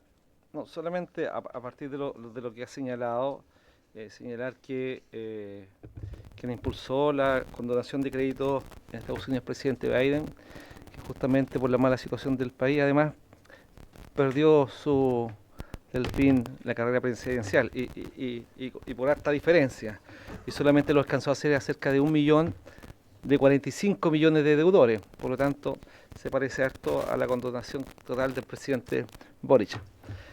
Bueno, yendo a las consultas, quisiera saber el monto de los recursos que se entregan basalmente a las universidades estatales, porque por un lado le estamos quitando el copago a las universidades hoy día, a cierto tipo de universidades, pero universidades estatales por otro lado estamos pasando, y disculpen la expresión, plata por debajo. O sea, es bastante desigual esta situación. En el caso de la Universidad de Chile creo que son cerca, el año 2022, 150.000 millones de pesos. O sea, no es menor. Creo que lo particular es que el informe financiero debiéramos tratarlo en conjunto con la Comisión de Hacienda. Al menos alguna sesión, 1 o 2 sesiones para poder abordarlo, porque ya está claro que muchos ya no le creemos al ministro de Hacienda cuando hace sus proyecciones. Ya se ha equivocado tantas veces que este informe financiero que hizo respecto de este crédito o préstamo universitario nos deja con muchas dudas y probablemente está bastante equivocado. Espero que no, pero debido a todas las proyecciones que ha hecho y a las que tiene, que probablemente algo de esto hay. Y la otra pregunta es, ¿quién va a asumir estos 1.500 millones aproximadamente de dólares que se restarían del copago a las universidades hoy día o instituciones de educación superior, que se le va a quitar producto justamente de las medidas que está tomando el Ejecutivo? Eso, gracias. Muchas gracias, diputado Rey. Con eso terminamos las intervenciones de las y los parlamentarios y le ofrezco la palabra a nuestro invitado. ¿Hay alguno que quiera partir? Veo al señor Daniel Rodríguez. Yo creo que al contrario. Sí, también le ofrecemos la palabra al subsecretario. No sé, ¿quién quiere partir? ¿Don Tomás? ¿Se escucha? Sí. Sí, yo puedo partir porque siento que son menos las que puedo dar una respuesta. Básicamente, la pregunta del diputado Bobadilla, por su intermedio, Presidenta, es un ejercicio evidentemente difícil de responder en lo inmediato, porque aun cuando sean iguales plazos, iguales carreras, iguales aranceles, iguales instituciones, la verdad es que en el caso del CAE sí se conoce efectivamente al momento en que se terminan los estudios y se conoce el financiamiento y se conoce entonces los valores que se van a pagar en el transcurso del plazo que tenga estipulado el crédito. Acordémonos que el CAE contempla plazos que van desde 5 hasta 20 años. Hay que modelar algún tipo de conducta de ingresos futuros y de los pagos asociados que implicaría el modelo que plantea el proyecto del FES. Y eso significa que en realidad podrían haber distintas situaciones y no una sola respuesta para la pregunta específica del diputado Bobadilla. Eso es el comentario que podría hacer, porque en realidad es difícil dar una respuesta específica, si es esa la expectativa. Presidenta, usted, entre los puntos que levantó, yo tomé nota de la viabilidad, dar un pronunciamiento sobre la viabilidad del sistema de financiamiento del CAE. ¿Qué opinamos? Yo mostré en la presentación un par de gráficos o de estadísticas que demuestran que en las condiciones actuales de la estructura y el diseño que tiene el sistema de financiamiento del CAE a través de las licitaciones públicas con créditos otorgados por la banca y garantizados por el Estado principalmente y también por las instituciones de educación superior, en realidad en estas condiciones se ve difícil. O sea, no hay un mínimo nivel de competencia que pudiese garantizar una optimización de precios de cara al sistema actual. Y por otro lado, el comportamiento crediticio del compromiso de pago, yo diría que tiene desde hace unos 10 años tal vez un cambio en el paradigma y en la discusión de la política pública con la implementación de la gratuidad, donde en definitiva se establece un sistema de financiamiento hoy por hoy el mayoritario, por supuesto, muy diferente de un sistema de financiamiento asociado a un pago de créditos. Creo que eso es lo que podría comentar. Muchas gracias, don Tomás. Don Daniel. Yo, presidente, voy a necesitar un poquito más de tiempo. A ver, usted me detiene si es que me extiendo demasiado. Respecto a las preguntas del diputado Schubert, por su intermedio, presidenta, efectivamente este proyecto elimina las becas. Si uno es más correcto, más apegado al texto, lo que hace es convertir las becas en un concepto de menor tiempo de pago, pero en el informe financiero se eliminan. Pero esa no es la verdadera gravedad de la consecuencia. La consecuencia más grave, en el fondo, es que si el FES se implementara como está diseñado, es un sistema de todo o nada. Si quieres que tus estudiantes como institución tengan beneficios estatales, tienes controlado tu ingreso y tu crecimiento. Si no quieres tener controlado tu ingreso y tu crecimiento, es decir, tu línea de vida, tus estudiantes no tienen absolutamente ningún beneficio. Y esa es la simulación que hicimos nosotros, presidenta, y que mostró Manuel. Que es mostrar, si las instituciones no se han inscrito a la gratuidad, que es evidentemente un beneficio, por las gravosas restricciones a la autonomía que tienen, uno podría asumir que tampoco se van a subir al FES. Y si no se suben al FES, son decenas de miles de estudiantes que quedan sin ninguna ayuda. Y eso es algo que tiene que observarse. Y ese todo o nada, la última vez que tuvimos un todo o nada de eso fue antes de la creación justamente del CAE, en que solo las universidades del CRUCH tenían beneficios estatales y las universidades fuera del CRUCH arréglenselas como puedan. Creo que eso es un retroceso en la construcción de un sistema mixto. Respecto, y ahí quiero enganchar, presidenta, con la pregunta del diputado Bobadilla. Es muy difícil hoy día decir a la misma carrera, misma duración, cuál va a ser más, quién va a pagar más o qué es más caro. La pregunta suya fue qué es más caro, el CAE o el FES. No es posible para mí responder esa pregunta, hay que tomar varios supuestos, en fin. Es muy importante hacer una distinción. Si uno hace una distinción con el proceso de condonación que se propone en este proyecto, hay una certeza que con el nuevo sistema se paga menos, o al menos igual. Hay que diferenciar ahí. En la condonación ese punto está resguardado. El deudor hoy día condonado va a pagar menos. En el caso del nuevo endeudado FES, no es posible determinarlo, pero sí hay una distinción importante que creo que hay que hacer notar, es quién paga. En el caso del CAE, es el deudor el que en el fondo se hace cargo de todo el costo, sea este alto o bajo. El Estado lo que hace es pagar la garantía, pero finalmente el Estado es dueño de una deuda, por lo tanto ese desembolso del Estado es para comprar un activo, por lo tanto no hay gasto. En el caso del FES, lo que es más caro lo paga el compañero de al lado, que sucede que tiene un empleo formal. Puede ser más pobre, puede ser más rico, pero como tiene un empleo formal, él se hace cargo de la diferencia de su compañero. Y eso,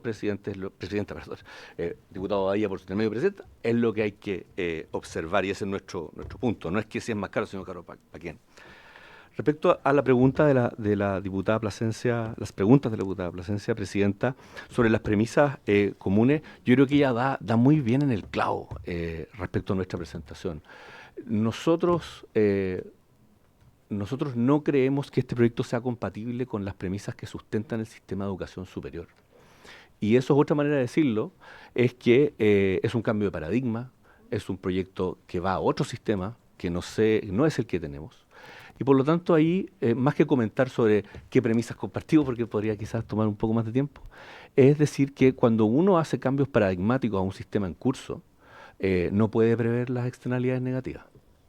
Y por lo tanto, esta mesa, por muy, aunque tuviera ciencia infusa, no podría saber lo que va a pasar por un cambio paradigmático tan grande. De un sistema en el cual el Estado concurre a apoyar la inversión de una persona en capital humano, pasamos a un impuesto para financiar la gratuidad universal. Ese es un cambio de paradigma y por lo tanto no es posible prever las consecuencias, ni buenas ni malas. Entonces, la otra manera de decir es que nosotros analizamos este proyecto como, otra manera, las premisas de este proyecto para nosotros son incompatibles con el sistema y quizás por eso no logramos una comunicación o unas premisas comunes. Ahora, sí tengo que decir algo respecto a la prioridad. Esta comisión ha tramitado un proyecto de modernización de parvularia, 0 pesos, excepto para financiar un software. Esta comisión ha tramitado un proyecto de convivencia, 0 pesos, excepto para contratar funcionarios de la Super. Esta comisión ha tramitado un proyecto de fin de la doble evaluación, 0 pesos. Como dice la Biblia, donde está tu tesoro está tu corazón. La prioridad de esta administración es la educación superior. Es cosa de ver el informe financiero y sus amplias páginas versus los otros proyectos que algunos no tienen informe financiero, a pesar de evidentemente tener costos para las personas que lo sufren y para el erario. Por lo tanto, son los hechos los que explican no mi preferencia ideológica, que por cierto que las tengo. Se me perdió donde tenía anotado. Diputada Schneider. Efectivamente, Estados Unidos está condonando créditos, efectivamente. Hay que señalar, eso sí, que los créditos de Estados Unidos son radicalmente distintos al CAE. Son créditos del estilo inmobiliario y por lo tanto no tienen ningún tipo de contingencia al ingreso. Ahora, la condonación no ha llevado a dejar de otorgar esos créditos, que en el fondo lo que se sigue de eso es que, y aquí me atrevo a decir, el mecanismo de condonación que se está proponiendo en este proyecto de ley es perfectamente compatible y creo que es virtuoso, más allá de cosa que no comparto respecto al sistema de reemplazo del FES. Respecto a el valor de los aranceles y los datos OCDE, cuando uno compara con otros países, nosotros teníamos el entendido, quizás debimos haber sido más precisos, que comparamos sistemas comparables, en los cuales el arancel tiene el mismo rol dentro del financiamiento. Los países que se debieran comparar con nosotros, para decir qué tan caro es el arancel, son sistemas de educación superior en el cual las instituciones basan su financiamiento en el arancel. Porque obviamente en la OCDE hay un grafiquito con un montón de otros países que tienen aranceles de $20, evidentemente no se financian con aranceles, entonces es engañarse pensar que eso es realmente un arancel en el concepto que nosotros no entendemos, que es el principal forma de ingreso. Entonces, si uno despeja eso y ve solamente las instituciones, o los países, perdón, que se financian en base a aranceles, lo que uno ve es que Chile gasta per cápita $10.000 y Estados Unidos $35.000. creo que Inglaterra 35.000, Estados Unidos aún más alto. Entonces, los aranceles en un mundo que compite no son altos. No es cierto. En un sistema basado en aranceles, si estamos despejando los otros tipos de ingresos, los aranceles no son altos. Los aranceles son lo que tienen que ser para financiar la operación de las universidades. Ya que estamos hablando de cambios de paradigma, uno dijera, bueno, entonces no usemos aranceles, usemos fondos basales, fondos directos, fondos a la oferta. Bueno, ahí, si tuviera financiamiento a la oferta, efectivamente los aranceles serían muy altos porque no se justifica un cobro así cuando la universidad o el CFT o la institución se financia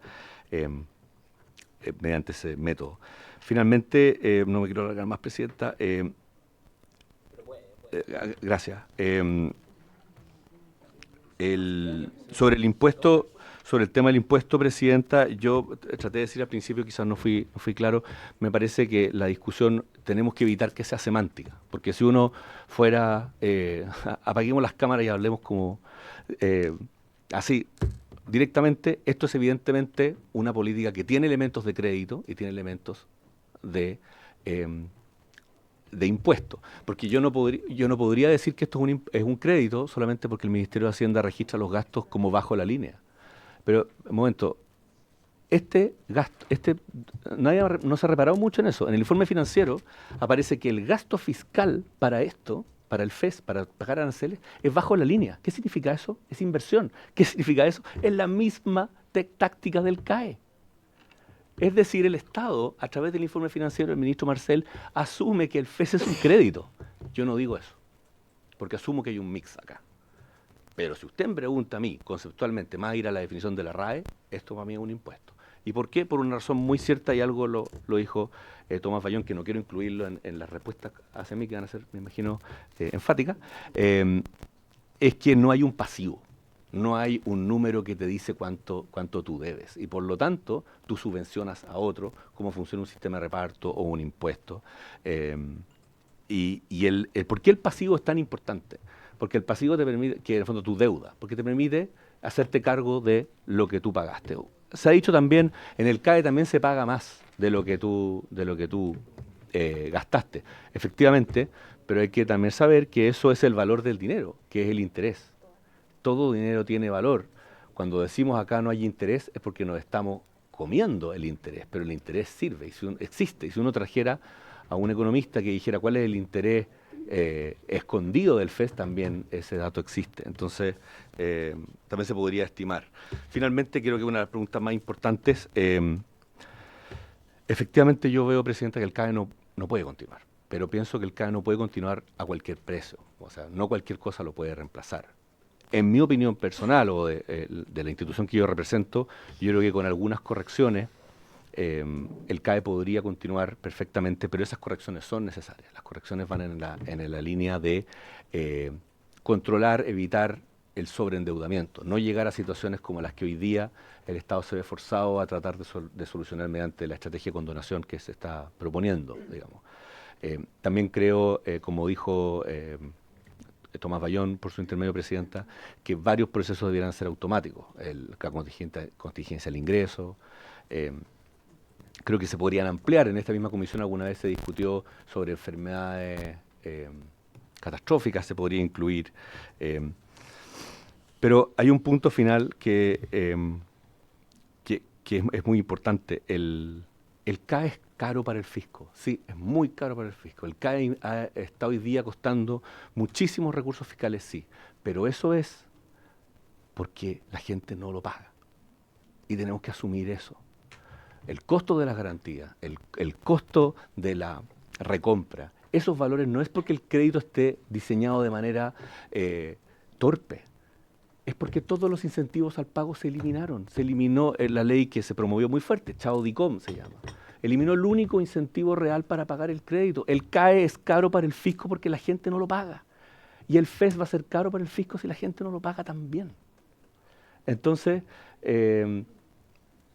seamos transparentes en eso. El CAE es caro porque la gente no paga. Si uno tuviera el sistema de cobranza que se establece aquí, por ejemplo, el tema del descuento por planilla, y tuviéramos esos ingresos de $200 millones que establece este proyecto, que va a levantar de los deudores del CAE en el primer año. De los deudores del CAE, mediante el procedimiento de condonación, se van a levantar $200 millones. Si esos 600 millones de dólares se descuentan de los 900 que estamos gastando hoy día en el CAE, bueno, la cifra es distinta. Porque si los beneficiarios pagan, evidentemente el CAE y el FES va a ser más barato. Entonces, no nos engañemos en eso, digamos. Finalmente, última pregunta, perdón, Presidenta, la pregunta del diputado Rey. ¿Quién va a asumir el copago? El copago, tenemos una experiencia que es la de la gratuidad. ¿Qué pasó con el copago que se absorbió cómo absorbieron las instituciones el copago perdido por el... Primero, hay una parte que no era real de copago, eran becas internas de las instituciones, eso existe. Lo segundo es que las instituciones, y esto lamentablemente no tengo evidencias, lo sé de palabra que algunos rectores me han comentado, rectores del CRUCH, es que las universidades empezaron muy rápidamente a adaptar sus modelos de costo antes de que llegara la gratuidad, antes que se aprobara, digamos, entendiendo que este era el nuevo régimen. Y eso obviamente tiene costos de calidad, son difíciles de observar, evidentemente, porque no es algo tan fácil de medir, pero evidentemente a menos inversión, controlando ciertas variables de eficiencia, que uno podría decir, oye, esto es ineficiente. Yo creo que controlando ciertas variables de eficiencia, eso afecta Pero lo grave, creo yo, diputado, por su intermedio, Presidenta, es la proyección. Los aranceles financian, hasta acá están los aranceles y financian cierta calidad. Vamos a decir, es ineficiente, paga sueldos que no me gustan, ok, pero hasta aquí financia hoy día. Yo le voy a poner este tope, acá arancel regulado, ok, perfecto, es menos, todo esto se pierde. Pero también le prohíbo cobrar a la universidad. Entonces nos vamos a demorar, ¿cuántos años? En gasto fiscal, en reponer solamente el Estado como estamos hoy día. O sea, esto es viajar en el tiempo 10 años en financiamiento universitario y esperar, en base a los contribuyentes, financiar la diferencia. No es racional hacer eso hoy, en un sistema que tiene una cobertura alta y que le ha dado universidades en el concierto mundial dentro de las 100 mejores. Muchas gracias, Presidenta, perdón por abusar. No, muchas gracias a usted, don Daniel. Tenía muchas preguntas, estaba muy interesante el debate. Finalmente hay que dilucidar, y creo que de lo que usted decía, ¿quién sería un mejor cobrador? ¿Los bancos o el Estado a través de la declaración de renta? Yo creo que la respuesta es bastante obvia, pero no voy a adelantar mi posición porque esta no es mi palabra. Don Víctor Orellana, subsecretario, tiene la palabra. Gracias, Presidenta, por su intermedio. Quisiera agradecer a las y los parlamentarios, también a los invitados en esta sesión, que en una nueva ocasión nos encontramos acá a debatir este proyecto.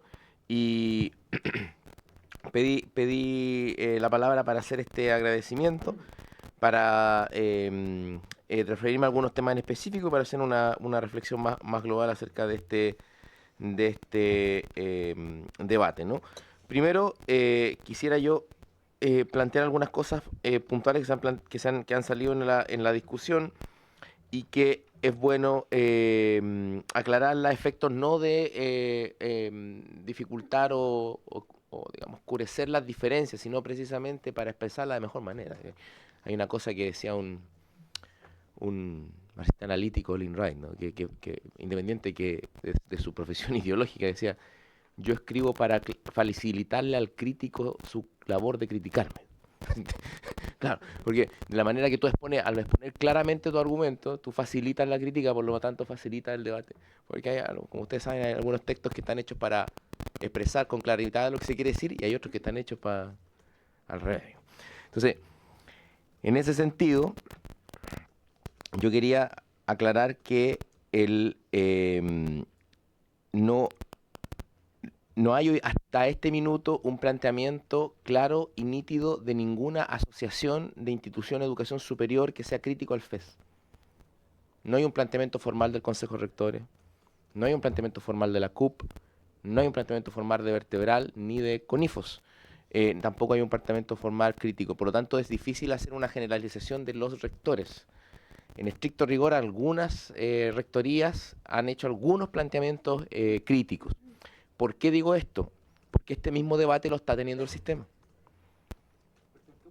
Este mismo debate que estamos teniendo nosotros acá lo está teniendo el sistema de educación superior. Es decir, hay una situación de pluralidad de opiniones, a diferencia de otras reformas que sí convocaron un planteamiento de naturaleza corporativa y oficial por parte de estas agrupaciones, ¿no? Digo para aclarar lo que se ha señalado. Luego, respecto de llamémosle la economía política de la reforma o del proyecto, tanto el efecto fiscal como sobre el sistema y la familia, yo creo que es importante, Presidenta, por su intermedio también al conjunto de la comisión, que esto se trate en detalle específico en una sesión. Entiendo yo que estaba programada, yo no recuerdo con el ministro de Hacienda, entiendo que eso se está reagendando. ¿Por qué? Porque efectivamente la respuesta a la pregunta ¿qué es más caro? Es directamente proporcional luego a el efecto fiscal y al efecto en las instituciones, porque hasta donde yo sé en Chile no tenemos una máquina para imprimir billetes, no podemos, digamos, esa es la idea, ¿no? Ya, entonces eso es importante abordarlo. Yo lo que quería decir sobre eso es que el esfuerzo, y quiero simplemente hacer un comentario, porque lanzamos la semana pasada un consejo asesor para la estrategia de la educación superior, que tiene por mandato, entre otras cosas, configurar una hoja de ruta para avanzar en una flexibilización académica que nos permita enfrentar el problema de la larga duración de nuestras carreras, que es, más allá de este debate, un nudo gordiano del costo de nuestra educación superior. Junto a otro elemento que voy a apuntar, porque uno era la participación de los bancos en un sistema que acá, como se ha planteado, ya no tenía condición de eficiencia para proyectarse en el tiempo, entonces había que abordarlo, independiente que debatamos cuál es la solución, por supuesto, para eso yo siempre he planteado que este Parlamento no es un buzón. Segundo nudo gordiano, la larga duración de nuestras carreras, vamos a enfrentarlo, esto es difícil de hacer, pero lo vamos a enfrentar porque consideramos que en Chile duran demasiado tiempo. Eso es una estructura, es una dimensión estructural. Y un tercero, que también queremos enfrentarlo, es la distribución de la carga de docencia y los procesos formativos en nuestras plantas académicas, que también es un desafío que tenemos que enfrentar. En orden a ganar en eficiencia. Entonces lo que quiero decir es que más allá de identificar los costos y cuánto nos sale la educación superior, tanto para el fisco como para las instituciones y las familias, este gobierno tiene un compromiso en avanzar en cambios estructurales junto con el sistema de educación superior que ganen mayor eficiencia sistémica. ¿Y por qué es importante esto? Porque hay ciertas transformaciones en eficiencia que no se pueden hacer al interior de cada institución. Una de ellas es la duración de las carreras, porque es un fenómeno estructural. Incluso que tiene que ver con cómo están diseñadas las plantas de los servicios públicos, ¿no? Entonces quería puntualizar aquello.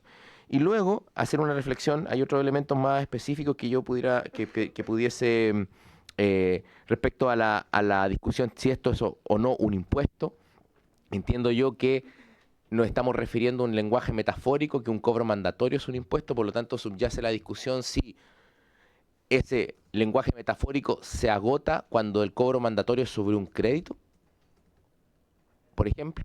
Entonces, si el cobro mandatorio es sobre el CAE, ¿deja de haber un impuesto? Entonces, ¿deja de aumentar la carga tributaria de las personas o no? Ya. Con esto abro la reflexión global que quería hacer, que es la siguiente, que es a un nivel, a una capa, primera capa del debate, parecemos enfrentar paradigmas contradictorios. Un paradigma donde hay libertad de enseñanza y autonomía de las instituciones versus otro que pareciera ser que juega al todo o nada, que juega a que el Estado controle todo y que es incompatible con la autonomía de las instituciones. Y yo incluso a veces me salen unos deseos de llevar a estas definiciones para que hablen con el propio mundo que se sustenta políticamente el gobierno, porque pareciera entonces que estamos avanzando con mucha radicalidad y con un grado de participación del Estado en estas materias que pensamos que en realidad tenemos una visión mucho más matizada. Lo que quiero decir es que lo que en una superficie aparece como el enfrentamiento de paradigmas en su versión extrema, luego cuando avanza el debate y empezamos a conversar cosas como el mecanismo de cobro con lo adecuado y cito textual, Presidenta, por su intermedio, el diseño virtuoso de la condonación, y cuando nos referimos a la necesidad de modernizar y actualizar nuestro sistema de educación superior, creo que no estamos tan lejos y por ende, si por un rato dejamos en el armario las retóricas ideológicas de lado y lado, porque ideología tenemos todo, yo estoy convencido que vamos a llegar a un acercamiento en este Parlamento, en particular en esta comisión. y nos vamos a acercar en cómo este sistema va a ser una combinación heterodoxa, y para mí no es problema que así sea, entre responsabilidad individual y responsabilidad colectiva a la hora de enfrentar los desafíos de la educación superior. Y enhorabuena que sea heterodoxa y no responda de manera clara y nítida ni a un modelo puro de crédito ni a un modelo puro de impuesto. Y eso no me parece de manera negativa, al revés, me parece que va a ser adecuado para el debate. Y con esto finalizo, Presidenta, que este espíritu de diálogo, esta apertura del gobierno a discutir, precisamente intenta y va a estar disponible a introducir flexibilidad en el sistema. Este Parlamento no es un buzón, tanto en diálogo con las instituciones, con los distintos centros de pensamiento, como también nos parece muy importante con las familias y los estudiantes, ¿no? Nosotros sí creemos que este sistema es más conveniente para el bolsillo de las familias en general. Así que nos parece saludable el debate. Creo que después de la primera capa de gramática o retórica de la que todos pertenecemos en nuestro sector, no estamos tan lejos y estamos en disposición de avanzar en la flexibilidad necesaria para que este proyecto sea ley. Muchas gracias. Muchas gracias. Muchas gracias, subsecretario. Don Daniel me ha pedido la palabra nuevamente. Yo también pedí la palabra, pero... Gracias, presidente. Extremadamente breve. Primero, quisiera reaccionar a lo que ha planteado el subsecretario por su intermedio, que es muy interesante, que es decir, el hecho que haya un pasivo determinado disminuye la carga, el concepto de carga tributaria que estamos diciendo, es muy interesante lo que él plantea, y yo creo que sí, en el minuto en que no hay una subvención cruzada entre un estudiante y otro. Entonces, entendiendo, y lo dije yo aquí, que esto es una mezcla entre impuesto y crédito, yo no creo que sea interesante achacarle al gobierno, esto es un crédito, volviste a hacer un crédito. No, pero tampoco hay que negar que existen elementos que son de impuesto. Entonces, ¿es una variable, como podría ser el hecho que haya un pasivo, lo que modifica si esto es un impuesto o un crédito? No, creo que son varias las variables que hay que poner sobre la mesa, pero por lo menos desde nuestro punto de vista este es el más, uno de los más problemáticos. Y segundo, sobre lo que yo dije de el diseño virtuoso de la condonación. Me parece que el diseño de la condonación es virtuoso porque, primero, es un sistema que asegura un pago con un peso razonable en términos de liquidez sobre los deudores del CAE, que están en una situación muy heterogénea. Algunos pueden estar, para algunos esto va a ser un alivio increíble, para otros quizás no tanto, pero también eso lo asegura el diseño presentado por el gobierno, porque te hace elegir, o más bien elige por ti, pero elige favorablemente a ti, de darte la versión más conveniente. Lo segundo que me parece muy interesante del procedimiento de condonación es que al ser contingente el ingreso, sí está levantando recursos que corresponde que levante el fisco. Y creo que eso es muy importante, lo mencionaba yo en el informe financiero, son 200 millones de dólares que no se pueden llamar ingresos del FES o del pseudo FES, son ingresos del CAE. Y por lo tanto me parece interesante que eso se haga. Y respecto a los puntos en que puede haber coincidencia, yo quiero ser súper claro, desde nuestra perspectiva humilde, nos representamos a nadie más que a nosotros, desde el diseño que este proyecto presenta de la condonación, yo concurro con el subsecretario de que hay puntos que más allá pasadas las palabras, se puede llegar sin duda a una convergencia. Pero también lamento, Presidenta, decir que respecto al diseño del FES, por lo menos desde nuestro punto de vista, ninguna convergencia es posible. Muchas gracias, don Daniel. Había pedido la palabra yo brevemente. Primero, me parece muy importante lo que usted señala respecto al diseño de la condonación. Creo que usted sí representa mucho más de lo que lo que implica Acción Educar, entonces su voz es sin duda muy importante para ese debate. Quería referirme dos puntitos muy breves respecto a algo que usted señalaba, don Daniel. Primero, respecto a la falta a la morosidad que hay en torno al CAE, la morosidad que ha venido subiendo sostenidamente desde el 2015. Entonces creo que sería un tanto audaz apuntar apuntar a una u otra hecho que ha ocurrido posterior a esa fecha como el gran causante de la morosidad. El Chao DICOM, si es que no me equivoco, es posterior al 2015, es del año 2019, si es que no me equivoco, y precisamente la morosidad viene aumentando mucho antes. ¿A qué me refiero con esto? La gente no puede pagar porque no le alcanza su sueldo. Entonces, sí, voy a cerrar al tiro. Lo último que quería señalar, yo creo que claramente el FES propone un diseño que hace mucho más fácil cobrar los créditos y, o sea, cobrar la retribución que se tiene que pagar producto de que es a través de la declaración de renta. Y eso sería mucho más fácil que a través de los bancos. Entonces quería puntualizar eso porque ahí es donde yo creo que también podemos encontrar puntos de convergencia en este debate. Eso es todo. Estamos en la hora. Lamento, a menos que quieran extender. ¿Queremos extender? Yo no tengo problema, a mí me encanta este debate. Diputado Bobadilla, tengo que extender. ¿Habría acuerdo para extender para la palabra del diputado Bobadilla? No hay acuerdo, diputado, lo siento. No podría esperar algo diferente. Yo le habría dado mi acuerdo porque, insisto, me parece muy interesante este debate. Por haberse cumplido el objeto de la sesión, esta se levanta.